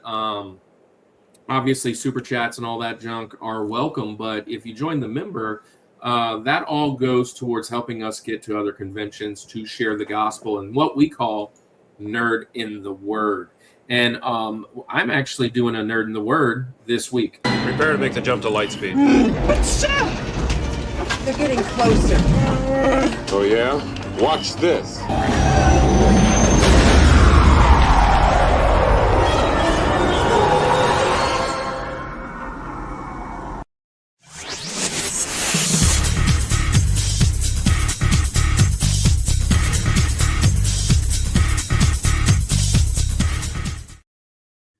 So, man, that's an old video. I accidentally hit that one. But Fridays.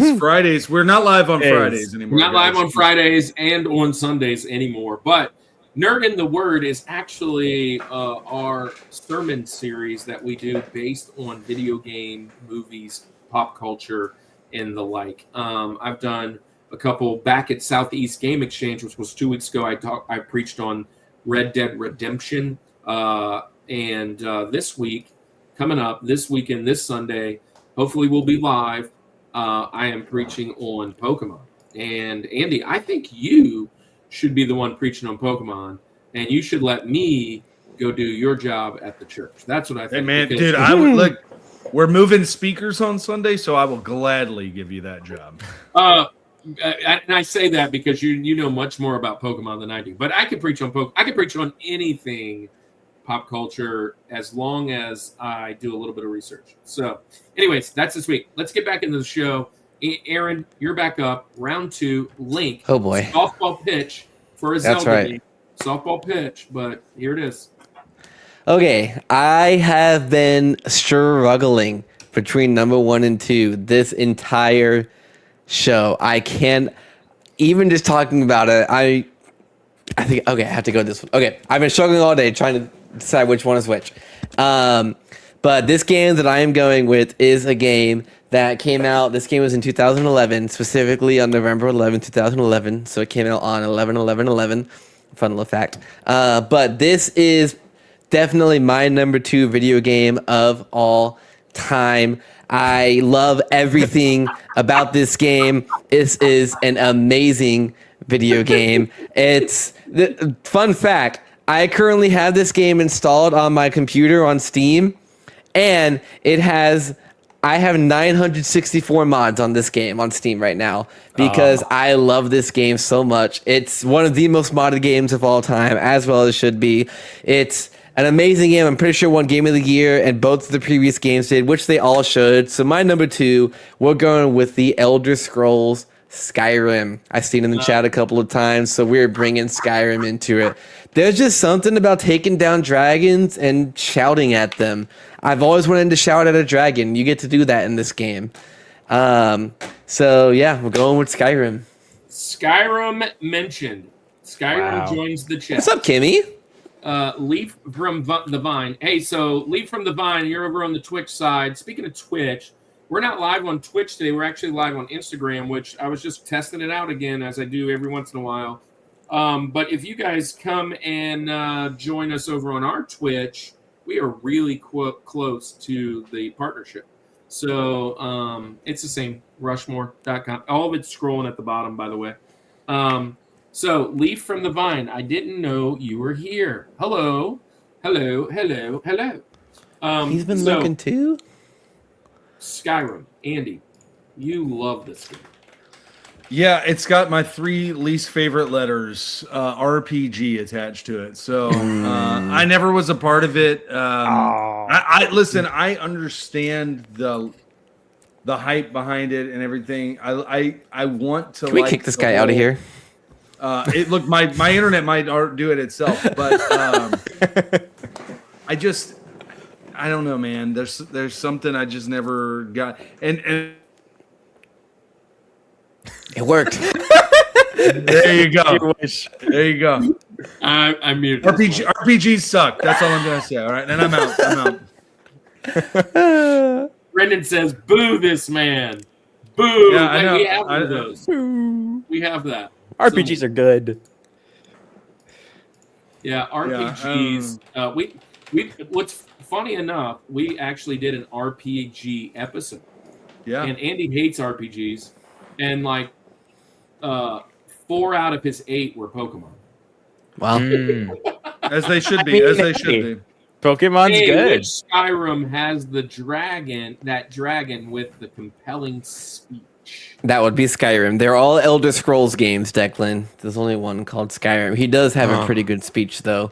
There's a dragon called Parsanax who's like super wise. He's like the Gandalf of Skyrim, and he's a dragon. Is it Sean Connery that does that? Was that dragon part where he's the voice? Sean Connery. Mario and Luigi, anyone? Says Declan. Hey, I love Elder Scrolls. I love RPGs. I will admittedly say I have very little time. These are games that came out mostly post PS2, and I just didn't purchase. This was a time in my life when these games came out that I was like either starting a family or doing stupid stuff before I knew Jesus, and I just really didn't spend a lot of time in video games. And then after starting a family, most of my time has been sucked into that. I have this little system here that I play with my kids, but I don't have a PS3, 4, or 5. Actually, I walked by a few at Southeast Game Exchange. I told my son, I was like, just finally pick up one of these. 3, 4, 5, whatever. Probably a 4. I probably went up to 5. But for games like this. But here's the thing. I buy these games now. I start them. I love them. I get hour 2, 3 in, and then I'm done. And then when I come back, I feel like I have to restart from the first because I forgot. And that's kind of how my role-playing game life is now. And that's why Andy hates them. But I love the whole stories behind them. Caleb, do you love Elder Scrolls? Any of them, Skyrim, or any of that? I know a shocking lot about Skyrim, but I've never played it myself. The modding community is absolutely huge. I've seen everything from turning enemies into Sonics to absolutely changing the entire game fundamentally. And in the RPG space, I've played a few here and there, some Pokemon. I just finished Kingdom Hearts 1 actually for the first time very recently.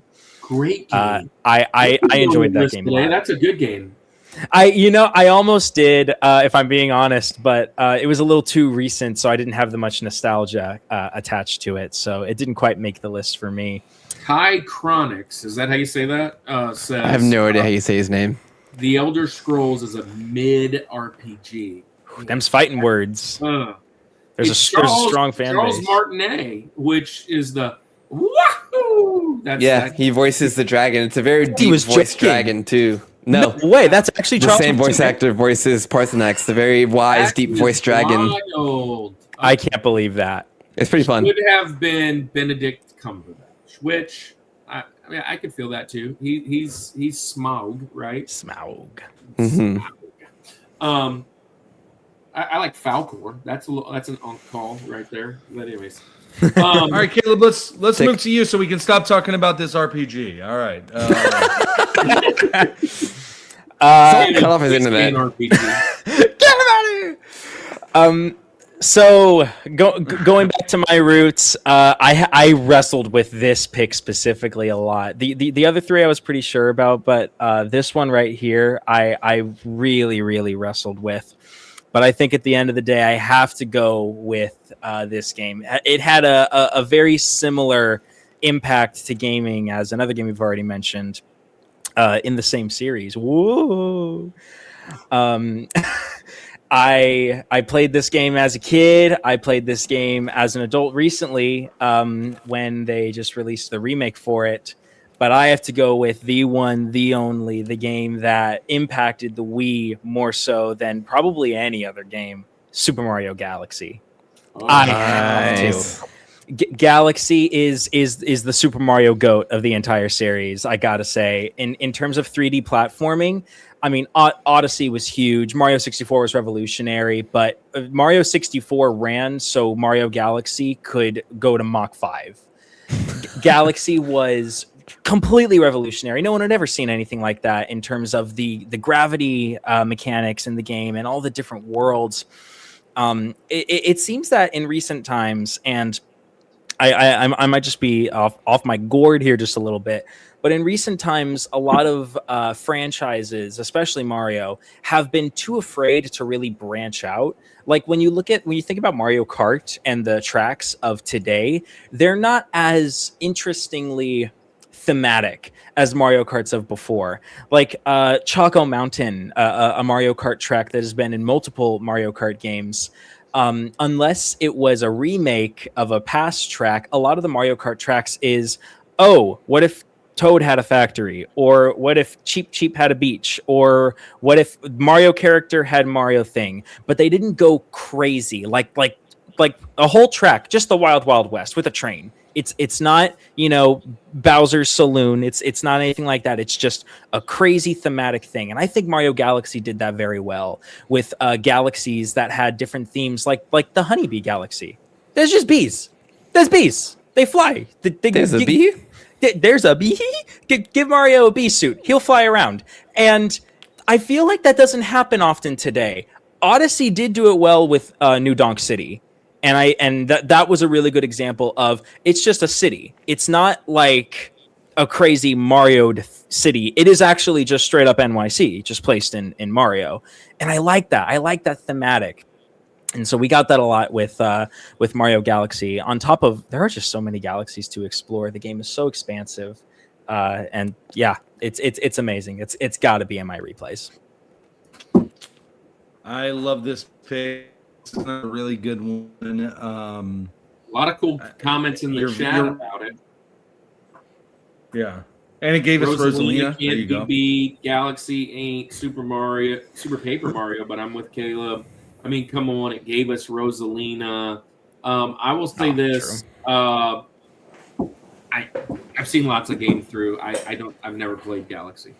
And it's not, again, all the games mentioned today are not games that I'm like anti-playing. It's just I didn't have an opportunity. And when the new movie came out, I was so like kind of bummed or upset because I was like, dang, they're picking a game I haven't got a chance to play. I need to go buy it so I can play it or whatever. So I did watch a whole bunch of gameplay.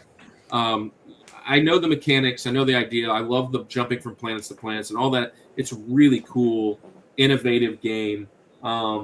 But unfortunately, I haven't played too much of this one. I wish I have. And I have a Wii. I just don't know why I never picked this up. But Mario Galaxy, good pick. I mean, it's actually a great pick. So this game gives me nostalgia vibes. I never actually owned this game, but it gives me the vibes of when I used to walk into GameStop and they'd have game demos you could play. And for the longest time, Super Mario Galaxy was one of those games. I would love walking into GameStop. One of those, like, walking up to the kiosk and I probably have played it a few times on something like that. But I used to love walking up to GameStop and just playing this game for a little bit and picking up where someone else left off in the demo. It was always fun. Mm-hmm. Really, really cool pick. Really, really cool pick. Man, 25 of you in the chat. I hope you guys have hit the like button. That is the most important thing to get to get it out once we hit in stream. But and by the way, the record is 47. So invite your friends over. Come tell them to come hang out with us for a little bit. We've got a little bit of time left. I'll jump into mine. All right, Andy, do you want to talk about Galaxy? Aaron? No, I think it's a great pick. I think everything we said, the mechanics. To your point about the movie, though, I do love that they still. It was Galaxy, but there was enough of other games to still appease the unks and the audience. Yeah. So I'm going to jump in and I'm going to say this. Prime was in here kind of saying, hey, are we talking consoles? I said, hold on a little bit, maybe. Here's the thing. You talked about Mario Galaxy, Mario Odyssey, Mario. You got to go back to the original Mario. Come on now. To really get it down. And here's the thing. Nice. I'm picking this game for multiple reasons. It's an okay game. It's one of the games that launched speedrunning. I mean, I love watching speedrunners speedrun this game. The video of, and this is like a sidetrack, but the video of people like setting it up to do it by a computer to try and get as fast as you possibly can, and then like the actual speedrun guy is only like within a second of that. They're like, it's almost impossible to get any faster. This game has got that kind of vibe. But the reason I'm picking it today is multiple things, right? You talk about memories. I'm probably going to talk about this memory later, but I had an Atari, but this is what made me fall in love with video games. I can remember 1985. I would have been 7, probably going on 8 years old. Christmas, 64. I got the Nintendo Entertainment Center under the tree, and this is the game that comes with it, right? And whether it's Duck Hunt or it's the regular Mario, playing this is just phenomenal. And here's the thing: without this game, none of this other stuff really launches. I remember just learning. I have one of the strategy guides for this, right? The original Nintendo Power. It was one of the short ones, and it is shredded. Like I can barely keep it together with tape by just going through and trying to learn every secret, every little thing of every single level. The 1,000 free lives on the level where you stay hitting the turtle, and then that mechanic becomes something that goes on for years, right? But learning how to beat round 8. I was watching a video the other day. It was Retro Rick and a few other guys. They were visiting somebody's game collection, and they were hanging out. And the guys that are normally on their show were in the background playing this. And he was on level 8, and he couldn't figure out how to beat level 8. I remember playing so many times trying to beat level 8, and you have to go through the little maze the right way in order to get to Bowser. And that wasn't a thing back then that you would have thought of. You would have just kept scrolling and be like, why? When do we get to the end? What is going on? You would have not figured this out. Nowadays, it's like, oh, there has to be some kind of secret mechanic. The very first time playing this, I don't know how many times we played level 8-4 before you figured it out. And then, it's just that kind of game for us. But launching out everything. This is why Zelda wasn't number 2, Andy. I had to put in, for me, what launched my love of video games. So there you go. It's fair. Very solid pick. Yeah, this is a great one. I missed half of what you said because my internet kicked me out. But this is a great game for sure. Back in the 1900s. Yeah, that's what I was saying. To fire up my dial-up modem again. Sorry about that. Maybe Caleb By the way, Caleb, do you like Donkey Kong Bonanza? You play Switch too, right? I actually do have Donkey Kong Bonanza. I haven't gotten too far into it, but I am in the middle of playing Bonanza right now, and I enjoy it a lot. It's a good 3D. I think Andy would love that game. I mean, as Super Mario 64 goes, I think it's got a lot to love. It has the ability to play as DK, which you don't often get to do. The controls are really fun. If you have a Switch and you like the motion controls, you can slam into rock formations and do stuff. So it's been fun. I've been having a lot of fun with it. Nice. All right, well, we can jump in to yours, Andy. Your link. Go ahead. Yeah, this is probably Kirk's favorite game, or at least a game that he's really good at. What? Similar to my previous pick. Part of the reason I'm picking this game is because I would love to go back in time and play this game again without being just so like biased towards like it doesn't hold up today, right? But at the time, what we were experiencing was something totally different, was something just groundbreaking. And I'm going to the game that I think walked so that my Rosie could run, Halo could run. And I'm going with the best pause music in the entire video game, just history. I'm going with GoldenEye 007 for 64. This game. Now, again, does it hold up today? No, it doesn't. But I think that's why it fits in this one today. I say, does it hold up? I'll still play it today and have a ton of fun with it. Is it clunky? Are the graphics totally outdated? Absolutely. But what we were playing in like 1998, 99, whatever year it was, at this 97, I think maybe it came out. Either way, that it came out was something that we had not seen before, at least to this degree. I mean, if we did a Rushmore of, and this is probably a niche topic, but if we did a Rushmore of top 4 level 1s of any game, I love this level. You know what I mean? Like opening levels. I love this one.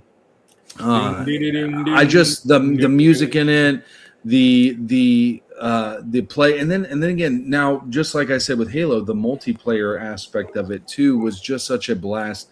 I remember putting in the cheat codes and doing the DK mode, or doing the golden gun only, or the whatever. Like we would do silly stuff like mines only. Like what a stupid way to play it, but it was super fun. Like you just go play mines there.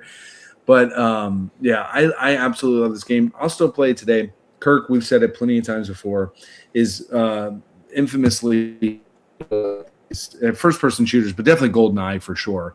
And I think part of that is the graphics and the gameplay of it, and the mechanics and everything.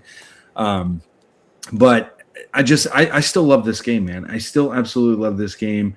I think we can be honest about it not holding up, but still love it tremendously because of the nostalgia that it holds, but also it's just a fun game, man. I mean, I love this one. So GoldenEye 007. GoldenEye is another one of those games that we played like in my high school. Is one of those games that spread everywhere. And I remember the first time I played GoldenEye in one of those classes, I booted it up and I was like, wow, I can see like for the time why this game was like as amazing as everyone thought it was. Like to me, it still held up, even playing it in like 2016, like seeing the history of it. I was like, man, this game still is like, it's good. It is definitely S tier. It's a S tier game. Yeah. Oh yeah. Absolutely. Absolutely. So, yeah, I love this game. Andy, wow. Hold on.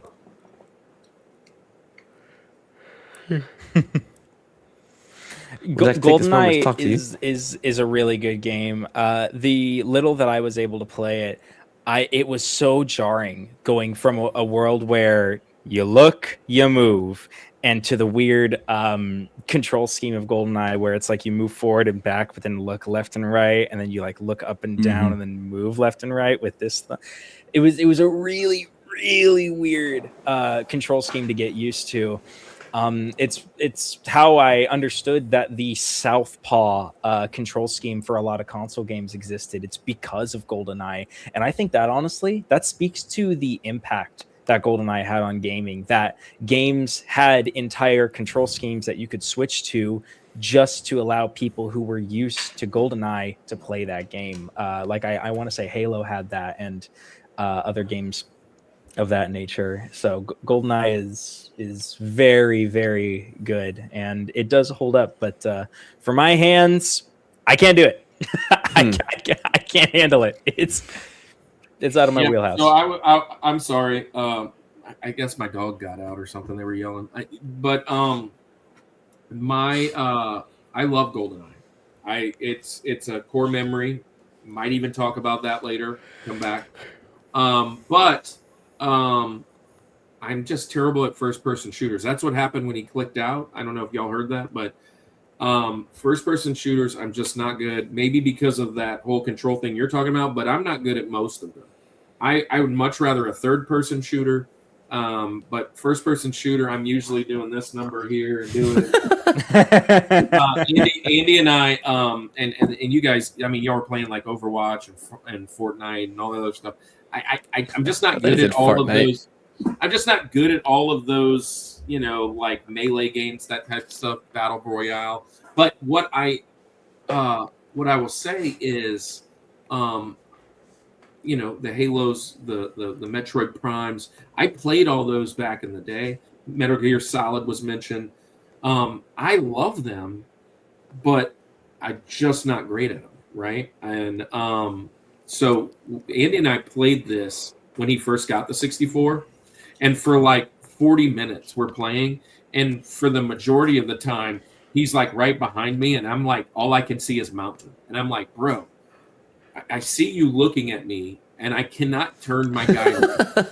And I'm like, he will not turn around, and he's like, I'm just like, my hands just don't do it, like you said, Caleb. I'm not good at it. That's amazing. The two joystick things where one goes up, where like one controls the head and the view, and the other one controls the walking.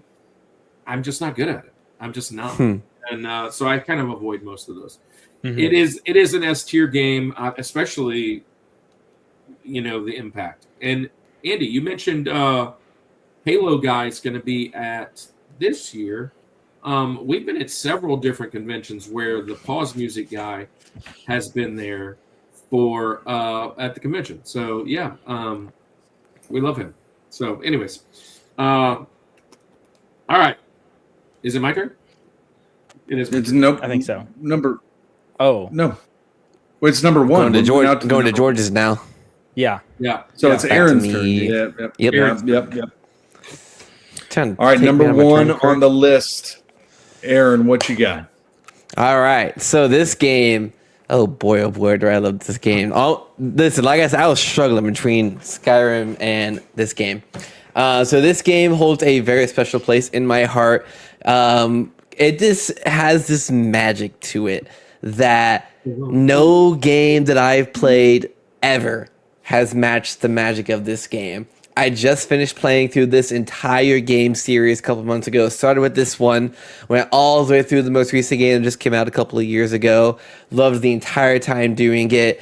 And this game, kind of like other games, when you go back and play it, it feels kind of clunky a little bit at times. But it's still got the original magic. And I don't know how you don't have magic when you mix Final Fantasy characters and Disney characters and mash them together. It makes one of the most beautiful things of all time. Kale didn't like this game, and Kale is lucky he is still my friend for not liking this game. And he trashed on in this stream. And how dare you trash on Kingdom Hearts, Caleb? This is the greatest game I've ever played, and if I could erase it from my memory and start from the beginning, I would fall in love with it all over again every single time. Yeah. Wow. Yeah. Wow. I'm in that number. As you should. Okay, hold on. I think I need to. You have no excuses, Kale. No. Listen. You gotta hear me out here. You gotta hear me out. Boss, please, you gotta hear me out. I just finished Kingdom Hearts 1 for the first time. I played the remix of the first Kingdom Hearts game. on the 1.5 remix. I enjoyed my time. I thought the game was a little slow at times, but I will say it took me years to finish it because I kept putting it down and picking it back up. So maybe that's my fault. But let me clear this up. It's not Kingdom Hearts that I hate. It's Chain of Memories, specifically Re-Chain of Memories. That game is dog water. That game sucks. I don't know who had the idea to take a Game Boy game that had purely card-based combat and put you in a 3D space. So not only do you have to use the cards, but you have to like dodge attacks and then put yourself in places where you can use attacks. And then your card has to be a higher number than other people's cards. I am not kidding when I say I'm a pretty patient man. I am a patient man. I will play bad games. I've played a couple bad games to 100% completion just out of spite. That is a game I put down after a couple hours, and I refuse to play that There's game. no way. Hours. There's no way I would have made an hour into a game. You're explaining what I would think hell would be like, and it's a 3D version of a card game. Yes. It was. I will give you credit. This game is hard. Chain of Memories is a very hard game to play. The whole Kingdom Hearts community agrees this game is not done very well. But the story of the game is so good that for me it was worth playing Chain of Memories, even though I hated every minute of it because the gameplay is awful. I sat through a 6-hour movie on YouTube of all the cutscenes because I wanted to know the story. I would have rather sat through that, which I did, front to back, than play that game again. A single minute. So there's a lot of stuff going on here. So yes, Kingdom Hearts, yes, definitely in my top 3. Second one is my fave. Fight. Though I've not played these games, I know they're beloved. I tried it, just can't get into it. Caleb's right. The most Kingdom Hearts knowledge I have is the famous speech from Woody, and that Sephiroth and Yuna appeared at some point in these games. Kingdom Hearts lore is actually craziness. Yeah. I've got the spread. I can't even show you fully the spread. I have the spread. I only have love these games. These games are the greatest thing to ever exist. Despite the fact that there's time travel in these games, and almost every character is either the main character or the main villain in some way. You know what I will say about these games? There is no reason that these games should be as hard as they are at times. You're correct. Yes. There are some things in this game. I mean, it's Disney, right? So it shouldn't be. Obviously, everybody kind of loves them, but they're kind of geared towards a younger audience, right? But like Ursula is insufferable at times. Awful. Terrible. Yeah. So anyways, it is a really hard game at times. I do love them. I love how they mix the two genres. Good stuff. Andy probably would have never heard of Kingdom Hearts. Speaking of Kingdom Hearts, Aaron, since you love it, Cellcast, the guys from Culture Box, we didn't share their stuff today. He streams Kingdom Hearts all the time, and he does at the end of their show, he does the Kingdom, almost like the 6 degrees of separation. It's how many Kingdom Hearts references there are to whatever cartoon or whatever they're doing. That's cool. He does that often. He loves Kingdom Hearts. He has like a key blade behind him. He loves it. So anyways, good stuff here. I love that start. Caleb, that's a big one to top. What you going with? Yeah. You're number one. You're George. We haven't had Rushmore yet, which I kind of figured. Yeah, this is a very subjective list, and for my pick, I love this game series so much. The first one was incredible, but it's one of those rare game series where the sequel is better in literally every way. When I was putting together this list, I was focusing a lot on story and a lot on plot twists. And unfortunately, I knew the main plot twist. There's 2 pretty big ones, and I knew both of them going into the game. And so I thought of this as, if this was an opportunity to play the game now not knowing the plot twists, what would I pick? And even though my last pick, and I gotta show these off a little bit, was my Mario Galaxy. And yes, that is a Japanese copy. 'Cause Nice. I went to Japan recently. That was my last pick. But for this pick, I got to go with the second game in the 4-game series. I got to go with the one, the only Batman Arkham City. I love the Arkham series of Batman games. Great What's games. not to love?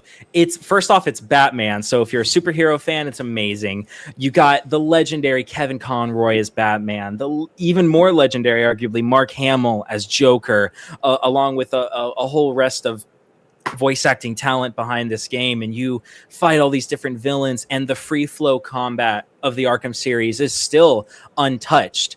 My the most recent Lego Batman game that came out, I think it was Legend of the Dark Knight, I want to say, is the whole combat is based off of Arkham. You made a combat system that was repeated and it was so perfected in the Arkham game so hard that other games have only tried to merely capture the feeling of that combat.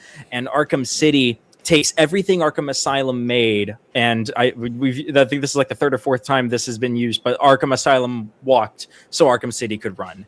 City was such a phenomenal follow-up to Arkham Asylum, and a lot of people didn't like Arkham Origins. I didn't think it was that bad, but I see why people didn't.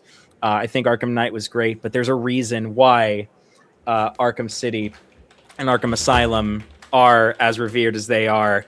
This was my first time playing the Arkham series, is with this Return to Arkham game on the PlayStation, and I played Arkham Asylum and Arkham City, and City is just, it's so satisfying. I 100%ed the game, which is a tough thing to do with those stupid Riddler trophies.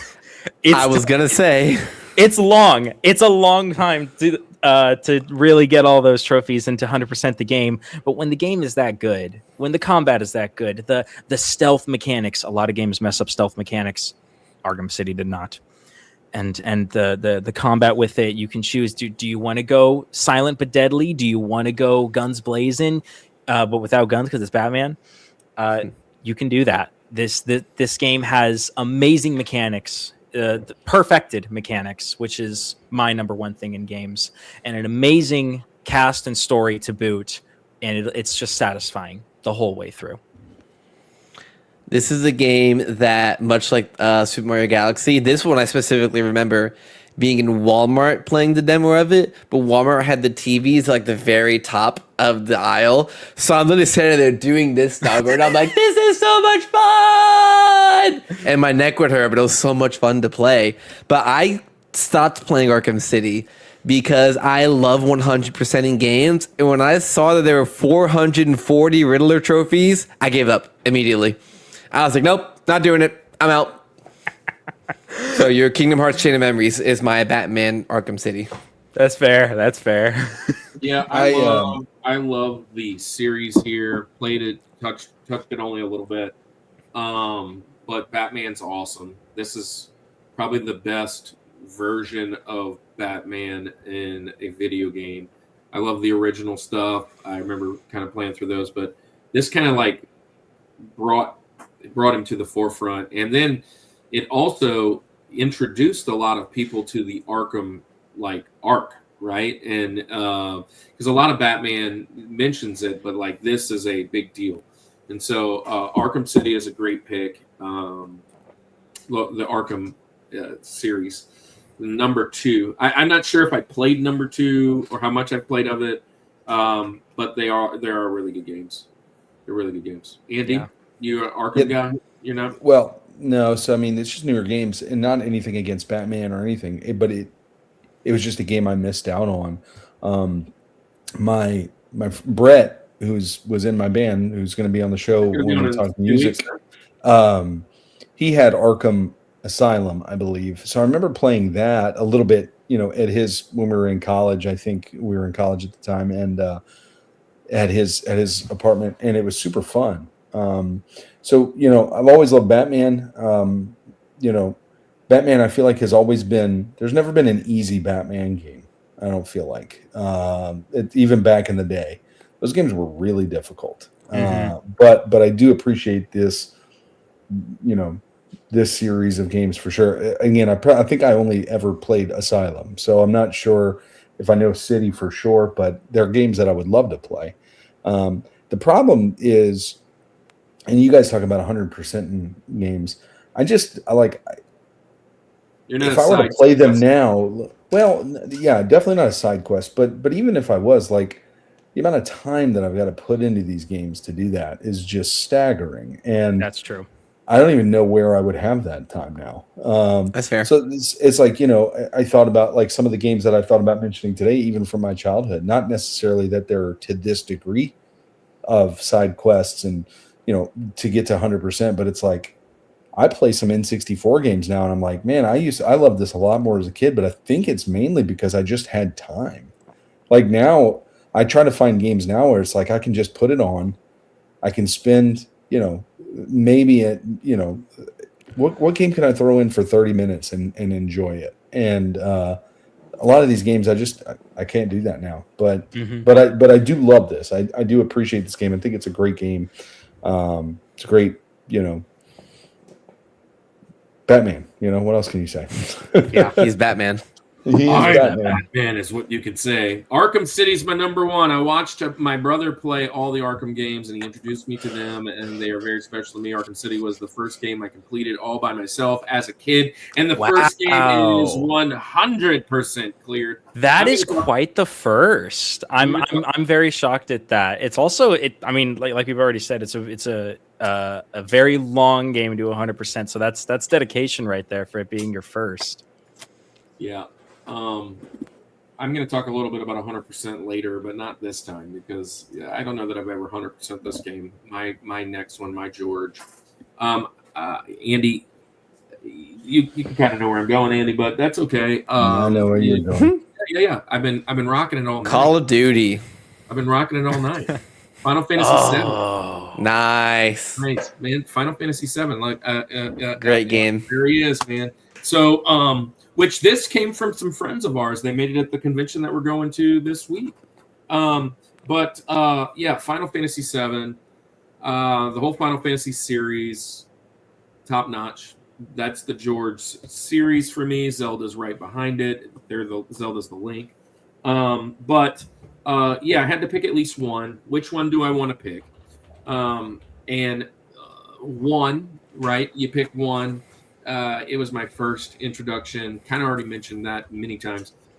2, Kevin. 3, whatever. 6 didn't play till later. This to me was the eye moments, right? The what is happening? Like when you pull off the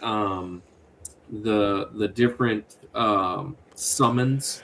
And like one summon, which this is gonna hurt your brain a little bit, Andy. You're playing the game, right? And you call down a guy to help you. It's called a summon. It's like a magic, and the guy will come down. And if you pick the right one, that summon could be almost 1.5 to 3 minutes long, and you're just watching the cutscene in the battle every time.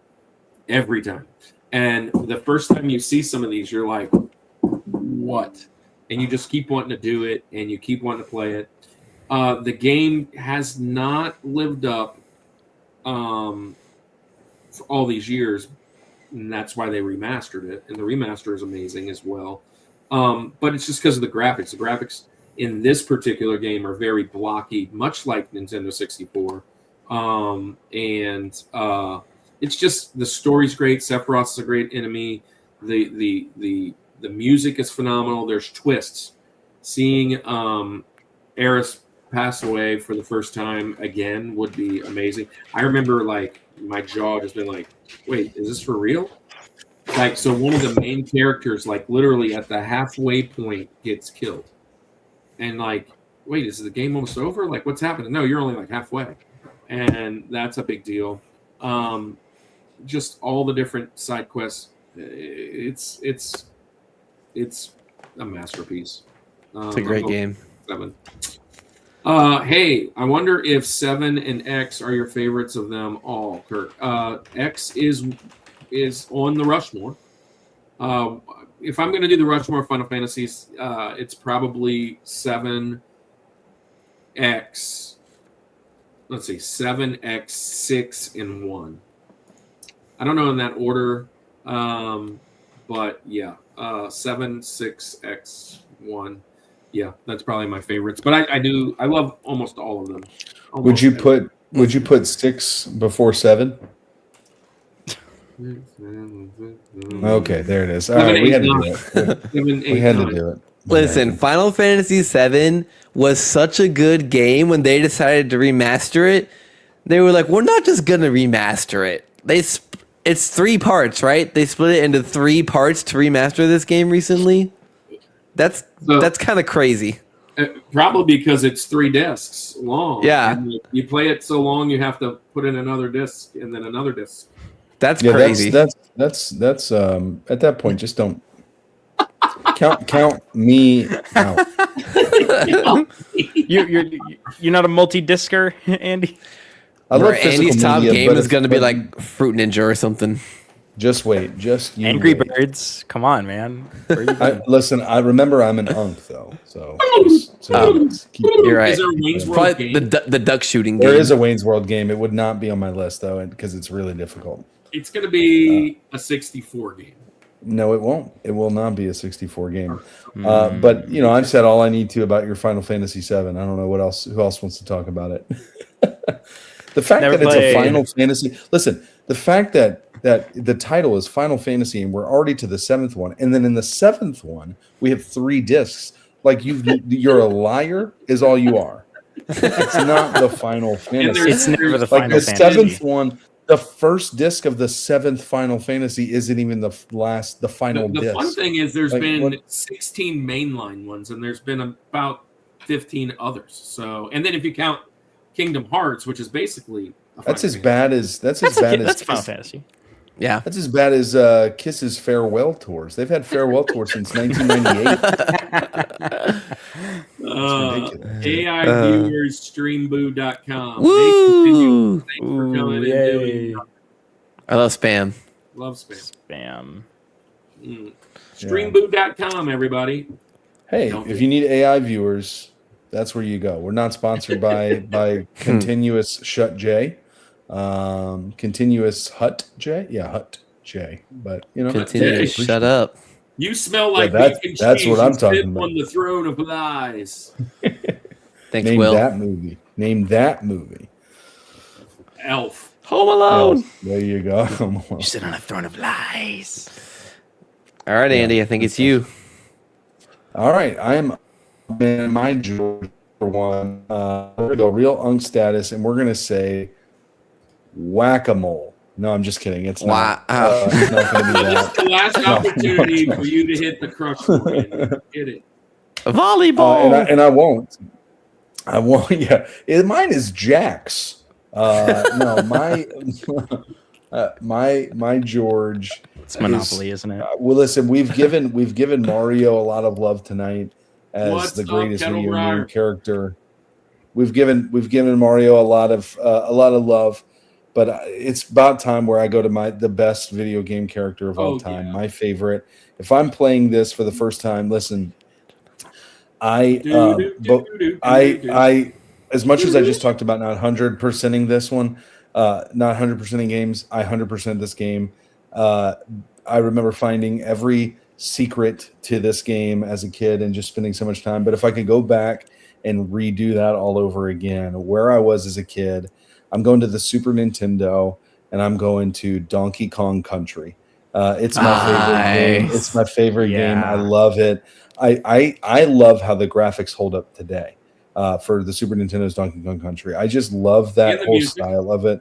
And the music, I'm a side-scrolling platformer fanatic. I just that's the game I want. I want a clear beginning and end. But also I found the secret barrels, like the jumping off the ledge and jumping into this one and bash the baddies or whatever. Like find the stars. I love it. But I love Donkey Kong Country 2. I love Donkey Kong Country 3. I love those games. But if I'm going to go back to the original one, the one that started all, I love the minecart levels. I love those levels. And I know people are like, oh, it gives me such anxiety. Grow up and learn how to play it, whatever. I love Donkey Kong Country. I shared it, I think, a week or two ago. Kirk, we did hot takes. And we were talking about Bonanza earlier and how the world freaked out about the redesign of the character. Guys, he's not your character. People can do what they want to. But I digress. I won't get into that one again. I love it. I was bummed in the new Mario movie that there wasn't enough DK for me. But you know, I'm a DK fanatic. Love Donkey Kong. My number one is Donkey Kong Country. I have it on the Super Nintendo right now. I play it all the time. Absolutely love this game. And to go back to being a young Andy, playing this for the first time, discovering all those secrets, getting all the bananas, all of that stuff. And what was cool about it too is that there's enough difficulty to the game that made it, you know, you wanted to keep playing, but it wasn't just impossible.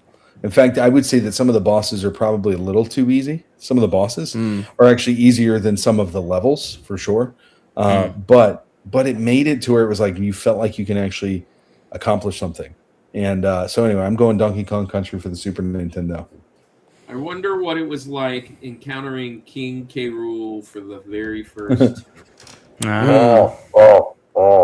Yeah, one of my Smash mains. I've talked about this game plenty with you. I mean, it's iconic.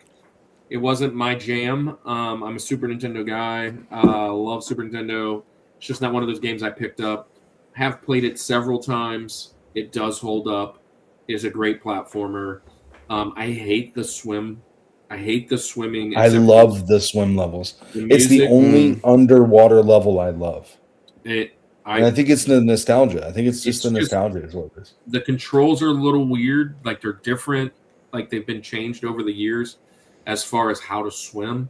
And so like I guess when I played it, I was just like, man, this is really hard to get that coin. Whatever that freaking thing is that's in there. But anyways, great game.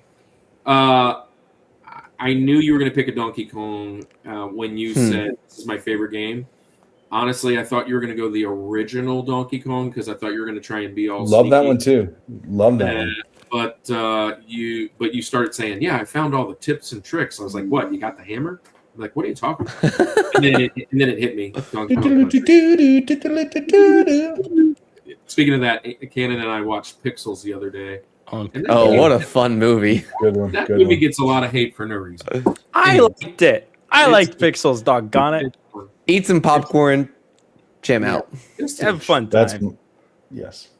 Eat some popcorn, jam out. You guys, Donkey Kong. I know you're a Bonanza fan, but going back to Donkey Kong Country.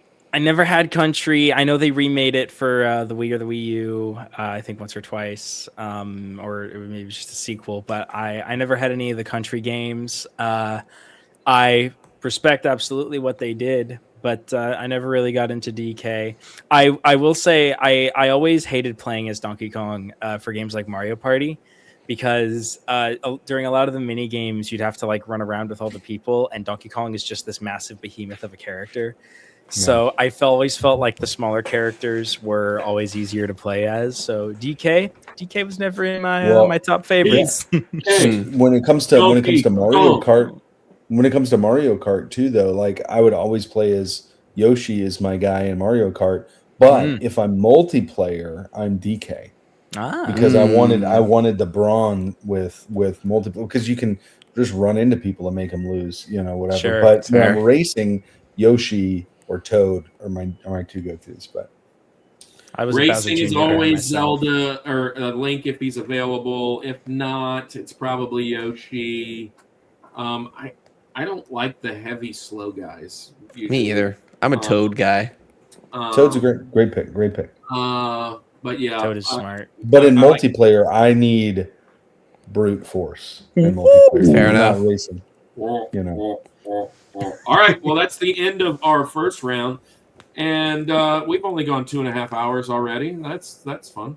And I warned Taylor, I was like, it's as much as we talk. Yeah, we're talking a lot today. So welcome in, guys. Let's hurry up and get into this. Come on. Here.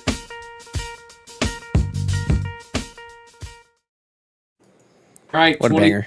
23 of you hanging around, 24 now. Hey, hit the like button. 25. 15. That just doesn't compute. It's a good reference. But Good we're going to reference. do our honorable mentions. Honorable mentions called Benjamin's because Benjamin Franklin was going to be on the mountain. He just missed the mountain, so we're going to talk about what we missed today. If you've been around long enough, you already know that spiel. That's a cool word, spiel. But Spiel. yeah, it's serpentine drafts. Speaking of serpentine drafts, Debo Samuel just went back to the Niners. That sucks. But Oh, anyways, wow. yeah, Buckeye. let's do this. So it's Aaron, Caleb, me, Andy, then Andy, me, Caleb, Aaron, and so on and so forth for 4 rounds. Here's the catch, which we didn't crush in the first round, which means we will have no Crushmores tonight, which means we will have 8 individual picks for all of us. So 32 specific video games. So what missed your mountain, Aaron? Oh, by the way, this isn't a whole long thing, so it won't be another 2.5 hours. It's just kind of like, here it is. This is why, and we'll move on. Yep. You guys been talking about Nintendo all night. This is a Nintendo game that I love, but not enough to be on my list. Mario Kart Double Dash. I'm a Mario Kart Double Dash guy. Love it. It's a good pick. I think it's a good addition. Uses the double, the 2-way thing. That's pretty fun. 2 people, 2 boxes. Hey, you got a second item? You want to use it? Just swap spaces with the other guy. This was the Mario Kart I got when I came back from Iraq with my GameCube. That was awesome. Speaking of GameCube, My first Mario Kart. Kevin hasn't been in here. We got modded GameCubes from Kevin, which is awesome. Caleb. So I wanted really badly to put a Telltale-like game in those very choice-based games, and the one that always sticks out to me is Back to the Future, the game. Your choices don't matter at all, but to me, it's Back to the Future 4 because the story is that good, and Back to the Future is my favorite movie of all time. So I'll go Back to the Future game. There's your answer to your question from Iran earlier. Your favorite movie of all time. Oh yeah, Back to the Future. I like it. So far away. There you go. Back to the Future, great series, was on my franchises back in the day when we did that. Marty. As far as wait, did you say you never seen You've never seen Nope. it? I lived with you for 2 years, man. Correct. I'm a bad friend, guys. that may be the most Coco thing today. Yeah, that might be the most very, very Coco. fetus. It's very fetal of you. It's disgusting. Fetal facts from Aaron. Hey, Whoa, 250 joules. we just got 250 joule. What is a joule? I don't even know what that is now. That's the YouTube Of bits. bits. Yeah. Mm-hmm. Cool. Yeah, I don't even know what it is, but I appreciate all 250 of them laughing. Thanks, Anthony. Big preach. Laughing disco. All right. Have we got? It's you. Okay. Yeah, me. Well, which one of these would maybe Andy take? It would be this one. I've already mentioned Mario once because it started off the Nintendo. Let's talk about the one that starts do the off best, Super the best Nintendo. game. Super Mario World. Yeah, it's the best Mario Super game of Nintendo, all like, time. Super Nintendo is my second favorite console. This kind of went a little bit more open world, and kind of allowing you to get out there. But like open world in Super Nintendo terms, this was just amazing. I could have went with the one that's behind me, been all day, but this I want to do this one for the first time because that means I just opened my Super Nintendo for the first time. And man, what a game! And there's a lot. There's a lot to do if you 100% this. And then the second one. No. Oh, yeah, Andy's I was thinking I'm back to back. He's gonna steal Andy's. Because you did take my Super Mario World from my list because that was on there. But I mean, a great pick. Love that one. If I went back in time and I got to play this game again for the first time, it'd be super fun. I'm going Tony Hawk's Pro Skater. I know. Nice. I mean, can you imagine listening to Hearing the Superman music again? Yeah. Goldfinger. I mean, just come on. What a great one. Good pick. And then also playing for the first time my next one. This is going to be off the beaten path here, but I played a ton of this as a kid, and this is actually my computer game, my PC game that I'm going to throw out there today. Played this a ton. Spent so much time on this. I'm going Roller Coaster Tycoon. Why don't we throw that? Wow. I almost said Thrillville earlier. Yeah, there you go. But I was a tycoon, like making people like making the roller coaster go into a lake or something. You know? Yeah. Expand it where I might want to go later. Thinking about my old PC games, man. Anyways, this one was mentioned quite a few times, at least twice in the chat. 27 of you. You all should love this game. Hopefully Brendan's still hanging around because, yeah, he talked about the whole series, it seemed like. But we're going with Solid Snake, Metal Gear Solid 2, Sons of Liberty. The whole series is amazing. This one is – I like 3. I like 1. Iconic games. This is probably my favorite one. But, yeah, Sons of Liberty, Metal Gear Solid 2. Okay. I gotta grab it. It's right over here. Back to you. Easily. Bro, put some socks on. I don't need socks. So we talked about how we can only show your feet if they pay. Oh, that's true. That's true. Yeah, you best. You best be paying. That's why Anthony donated. So we got 250 jewels. Anthony gave me a little DM. It's like, hey, I need you to do something for me. So we talked about whether or not we would be replaying these games today, or if we would like revert to our kid forms, right? This is my number one pick. If my brain just transported back to myself as 8-year-old me, it's Lego Batman. First one for the Wii. I have so many fun memories with this game. It's amazing. I think it's the first Lego game I ever had. I want to say yes. I want to say it's the first Lego game I ever had. All of the Lego games are fantastic. There had to have been at least one Lego game, right? Oh, yeah. It was mentioned in the chat, but I'm glad we actually brought it up tonight. All right, Aaron, you get back-to-back picks. Great. Okay. So first pick, going back, we're doing Kingdom Hearts 2.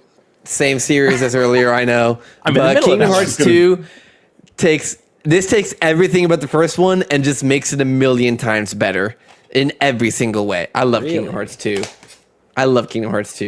Your next pick is Kingdom Hearts, the next one, right? Or you're just going to continue down It is not Kingdom Hearts 3. I thought about doing that. But my next pick is something no one has talked about at all today. It is a a video game based off of a movie. Me and my two brothers played this all the time growing up. We fought playing this game. I'm going with Lord of the Rings, The Two Towers. Interesting. Lord of the Rings, The Two Towers. You can choose to play as Aragorn, Gimli, or Legolas in every single level. So you'd play every level multiple times to find the different play style in Lord of the Rings, The Two Towers. And it made it for a really fun game. That's a classic. And Anthony says, objection, hearsay. Look, Anthony, you just got to admit to it, man. You got to admit you wanted to see Lord of the Rings. Yeah, I just love everything about Lord of the Rings. Good call. And Lego. All right, Caleb. Just amazing. I got the case down here somewhere, but Aaron actually reminded me of another game that's based off a movie that would not have made the Rushmore, but I forgot about temporarily. It's the original Star Wars Battlefront 2. Ooh, such a good game. I found that game sitting in a tote that my dad had, the PC where it had 7 discs that you needed to download the game. It wasn't enough, Andy. I needed more. It's such a good game. Save some discs for the rest of the people. So many memories. I used to play it modded too. It's just an awesome shooter game.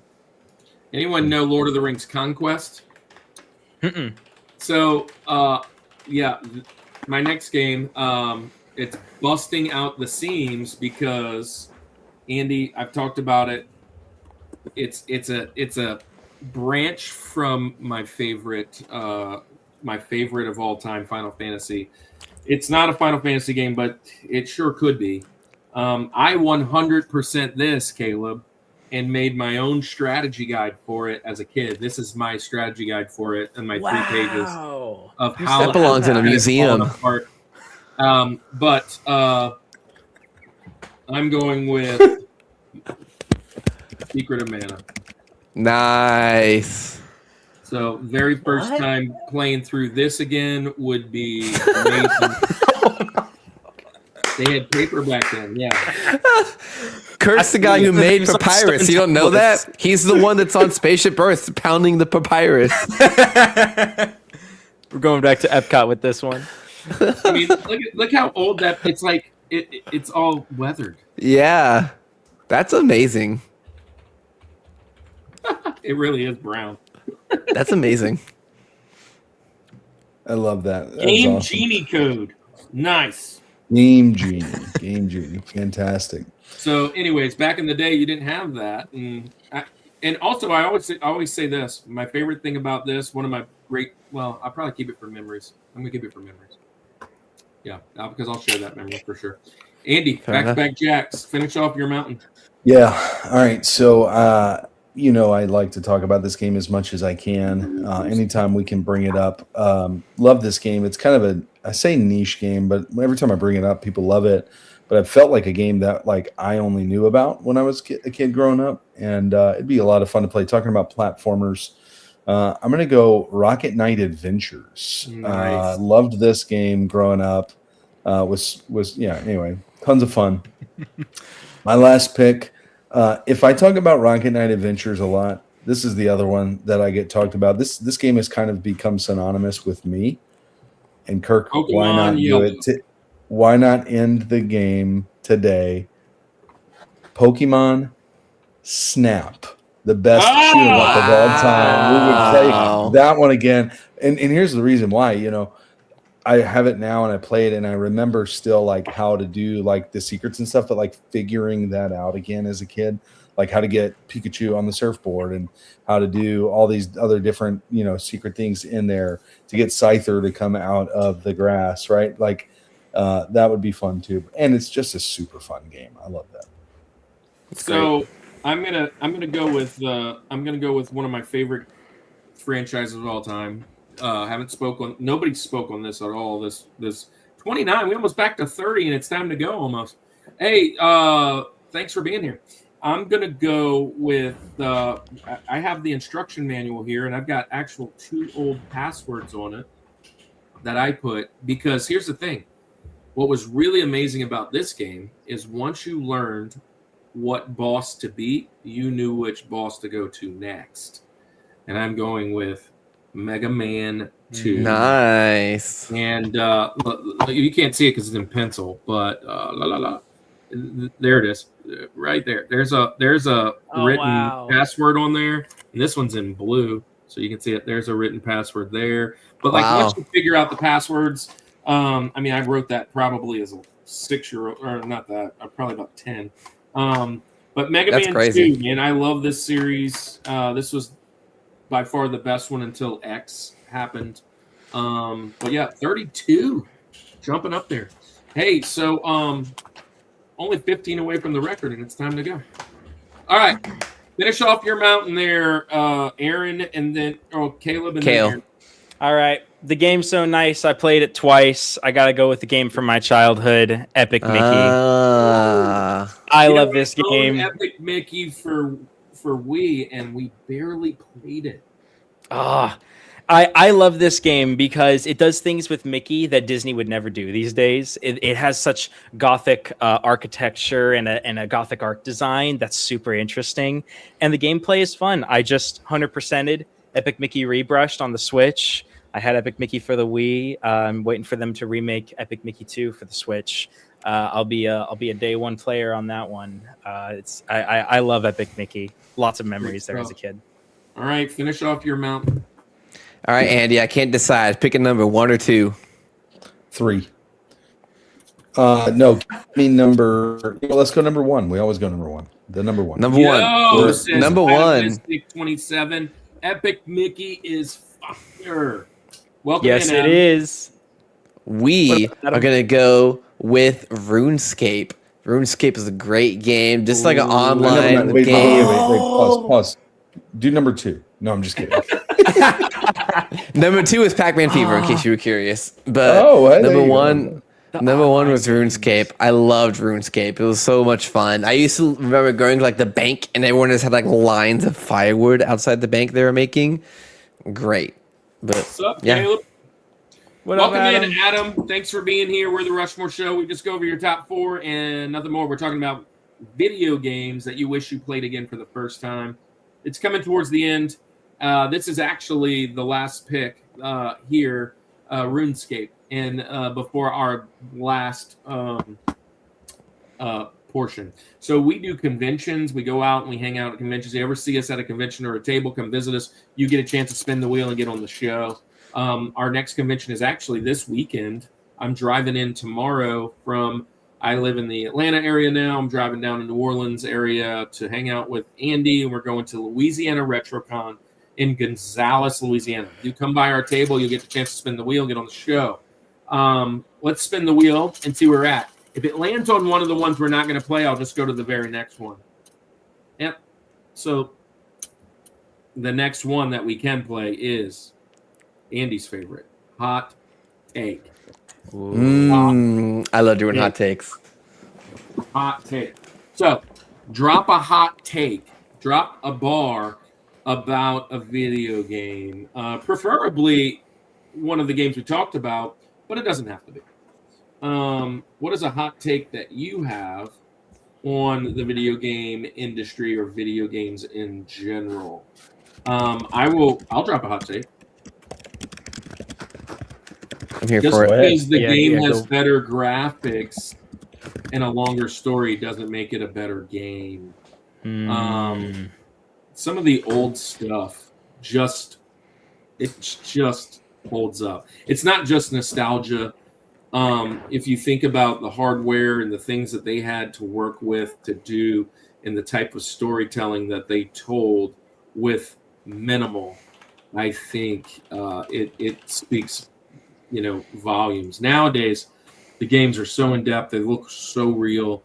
For instance, Madden, right? Madden, and here's a veteran move for you, Andy. Here's a veteran move that I'm going to pull off in the third round. Madden's a great game, right? But it could be really simple like this and be a whole lot more fun. Super Tech Mobile. I mean, come on. That's a hot take. Y'all got a hot take? I think I have one. Go ahead. Yeah, I'm gonna get a lot of flack for this. Here's a good one. Games are not overpriced. Oh, I'm gonna say it. The $80 games, $70, $80 games, the games are starting to be. It's not overpriced. I tend to agree with you. That one kind of gets me because when I was a kid, and yeah, 1900s, games ranged $50 to $60. Usually they were $55. Yeah. If you look in 1988 at $55, that's $100 and something game nowadays. I mean, and then games to go at 85, it's not that much. See, Anthony over here says it's a terrible take, and it's not. And the one reason the main reason that I have is time. I can go to an escape room and pay minimum $25, $30, upwards of $45 or $50, depending on how good it is, for 1 hour, single hour. 45 at Chick-fil-A the other day. Exactly. And you're telling me that I spend double that for 10, even 20 hours, depending on the game. Some games even way, way longer than that, especially if it's a God forbid, an RPG. These games are getting longer, they're getting bigger, and AAA titles are expected to stay at the same $60 that they've been for decades at this point. GTA And I can tell you 6, this, I almost went to Full Sail University to go to school to be a computer animator / video game designer. And the amount it costs to go to those schools to do what they do, they should get paid for it. It's a niche that they don't, that's not out there. I tend to agree. But Yeah. it is a hot take because you can't go very far on social media without seeing somebody upset about Nintendo. And look, here's hot take. Nintendo is Yeah. definitely falling off and relying too much on their brand value. I agree with that. Fair. I don't know that I agree, mainly because there is a monopoly. And it's not a single monopoly. It's a 3-horse race, and you're pretty much going to pick one of them. PlayStation just made a big deal with going digital. Yeah. Which, listen, there's another hot take. Just the same as AI, the world changes, dude, and we're going to change with it, and that's the way it's going to be. If you love digital, better go to these conventions and start picking them up. I mean, it's how it is. But I mean, if you're saying Nintendo's fallen off and like Xbox or PlayStation is going to take over, I just disagree, and I don't think there's any new contender in the mix. So once one of these 3 companies or all 3 of these companies quit, it's going to be hard to do the next one. PC is going to be left over at the end of the day. Yeah. Anyways, Andy, I know you got. Andy's got more opinions than. I think, and so I haven't been as up to date with video games, and I've mentioned that, right? But I think that the lack, and we've talked about several of the games that fit in this realm tonight, but I think that the world would be a better place if we re-emphasize couch multiplayers rather than online gaming. I just think that it would be much better. I think I'm not saying it's a hot take. I mean, maybe a lot of people agree with it, but I think the world would be. I think it would bring people more together. I think that when we think we have the convenience, and it's like this for anything, right? When we talk about Zoom meetings, and what we're doing right now, I mean, all of this is convenient. We couldn't all get in the same room together. I love what it does do for it, but there's something about being in the same room, being on the same couch, watching people screen to see where they're at in a multiplayer level or something. And there's something about that. I mean, doing a racing game with each other, right? I think that part of what and I will get off of my soapbox here in just a second, but I think that part of the online gaming world, and Aaron, I know you do some online game. Many of you guys do the online gaming and things like that. I think that distance brings out. I don't know. Did I just cut out? No, you're still here. Nope, you're good. We're listening. He might. Now have... he did. Oh, now. Are we Oh, here? hello. You're back. You were fine until you said it. All right. Yeah. All right. So, all right. I'm here. Am I in? We're good? Distance. I think that distance brings out the worst in people, and I think that, or it can bring out the worst in people, and a lot of what we see in that. But I think if we could get back in a room together and not be afraid to talk smack to each other over a game of Mario Kart, I think that is where my nostalgia bonding came with my friends. I have one more hot take, and I'm going to take it from a friend of Andy's, which I didn't even know he was a friend of Andy's, and he's going to be a friend of the channel because he's going to be on, I think, maybe in January or February, but a really awesome ministry called Deadly Dill. He did a short yesterday or the day before where somebody was on his channel and said, "Stop talking about Jesus and just play the video game." And it made me think of, we're all believers here and many of the believers in the chat that come to our channel.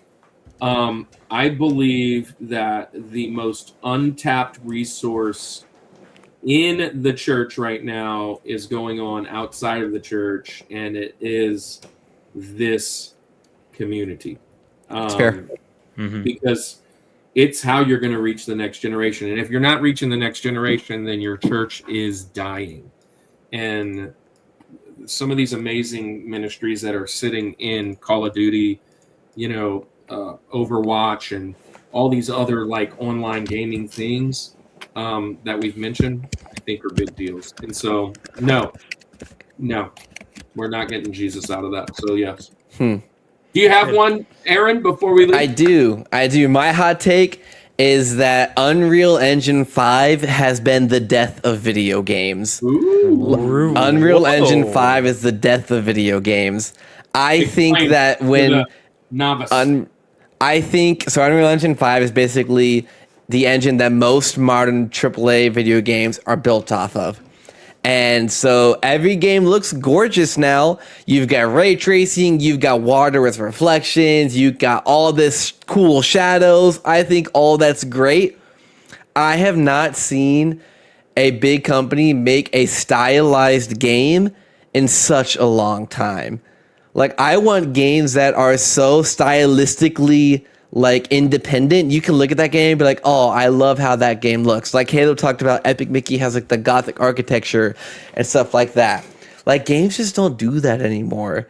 Like Horizon Zero Dawn. A new game that goes back and does it in like 8-bit pixel art. Yeah. Those kind of things are kind of cool.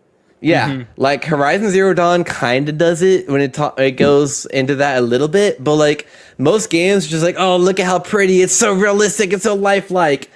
Like, it doesn't need to look lifelike. Like, find the art style that tells the story you want to tell. And it's not always Unreal Engine 5. True. Yeah, That's my take. Good take. Love it. Good take. I can get behind that. Yeah. Hey, well, look, we're almost to that 3-hour mark, and it's a great time to say goodnight to the rest of our people. But before we do, this is where you can find us.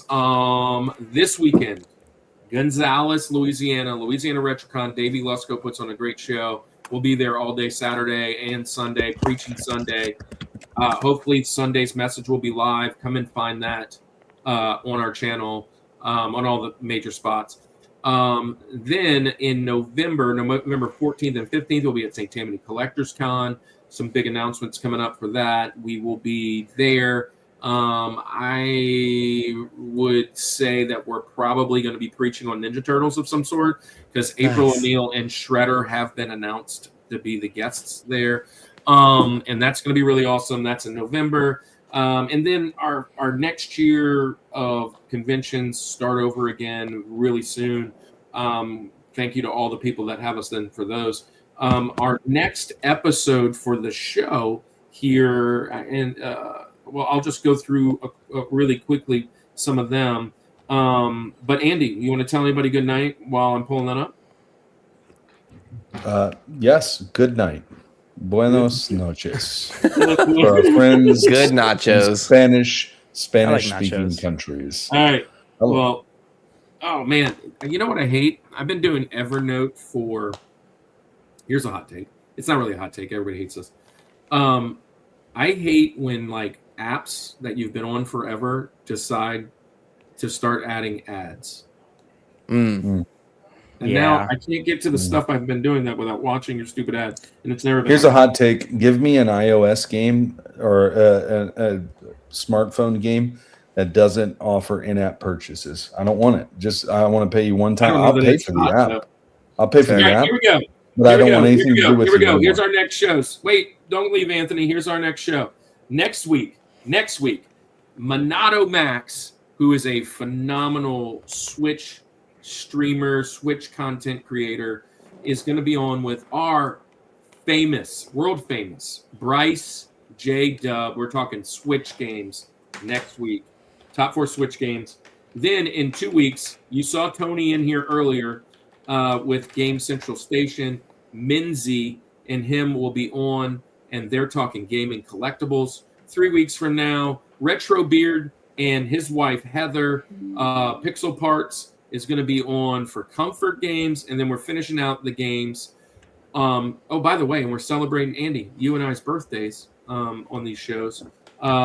We're doing gaming memories. 105. I've been referencing with Skylar and Adriana in Retro Vault. They're going to do gaming memories. That's coming up. So I heard I heard something from the fetuses. I don't know. What happened? The Cocos. Crazy. Hey, thanks everybody in the chat, all 27 of you. But before you go, Caleb, tell everybody where they can find you. And then Aaron, be prepared. You're going to tell everybody where they can find you. You can find me on Twitch, the once in a blue moon that I decide to stream at Kale Games. You can see it right here on my thing. I stream mostly at night. I like to stream Overwatch, some Portal stuff, and that's the main place they can find me. Yeah, cool, awesome. And Aaron, where can they find you? You can find me at twitch.tv/Aaron_JAG. There it is. If you want to way to see it, drop there it it in is. the It's right chat. there. You know, I try my hardest. Aaron / But you want to come ask your Bible questions, talk about Jesus, play some video games, we'll maybe laugh a little bit. That's it. Love it. Hey, Andy, where can they find you? At Louisiana RetroCon in Gonzales, Louisiana this weekend. Yes. You can find me there. Andy, tell everybody buenas noches. Let's say good night. Caleb, Aaron, thank you for joining us. Everybody in the chat, thanks for hanging out tonight. But it's time to say good night, like we always do. This is the Rushmore Show, where it's all about your top four. Top 4. And nothing more. That's right. Nothing more.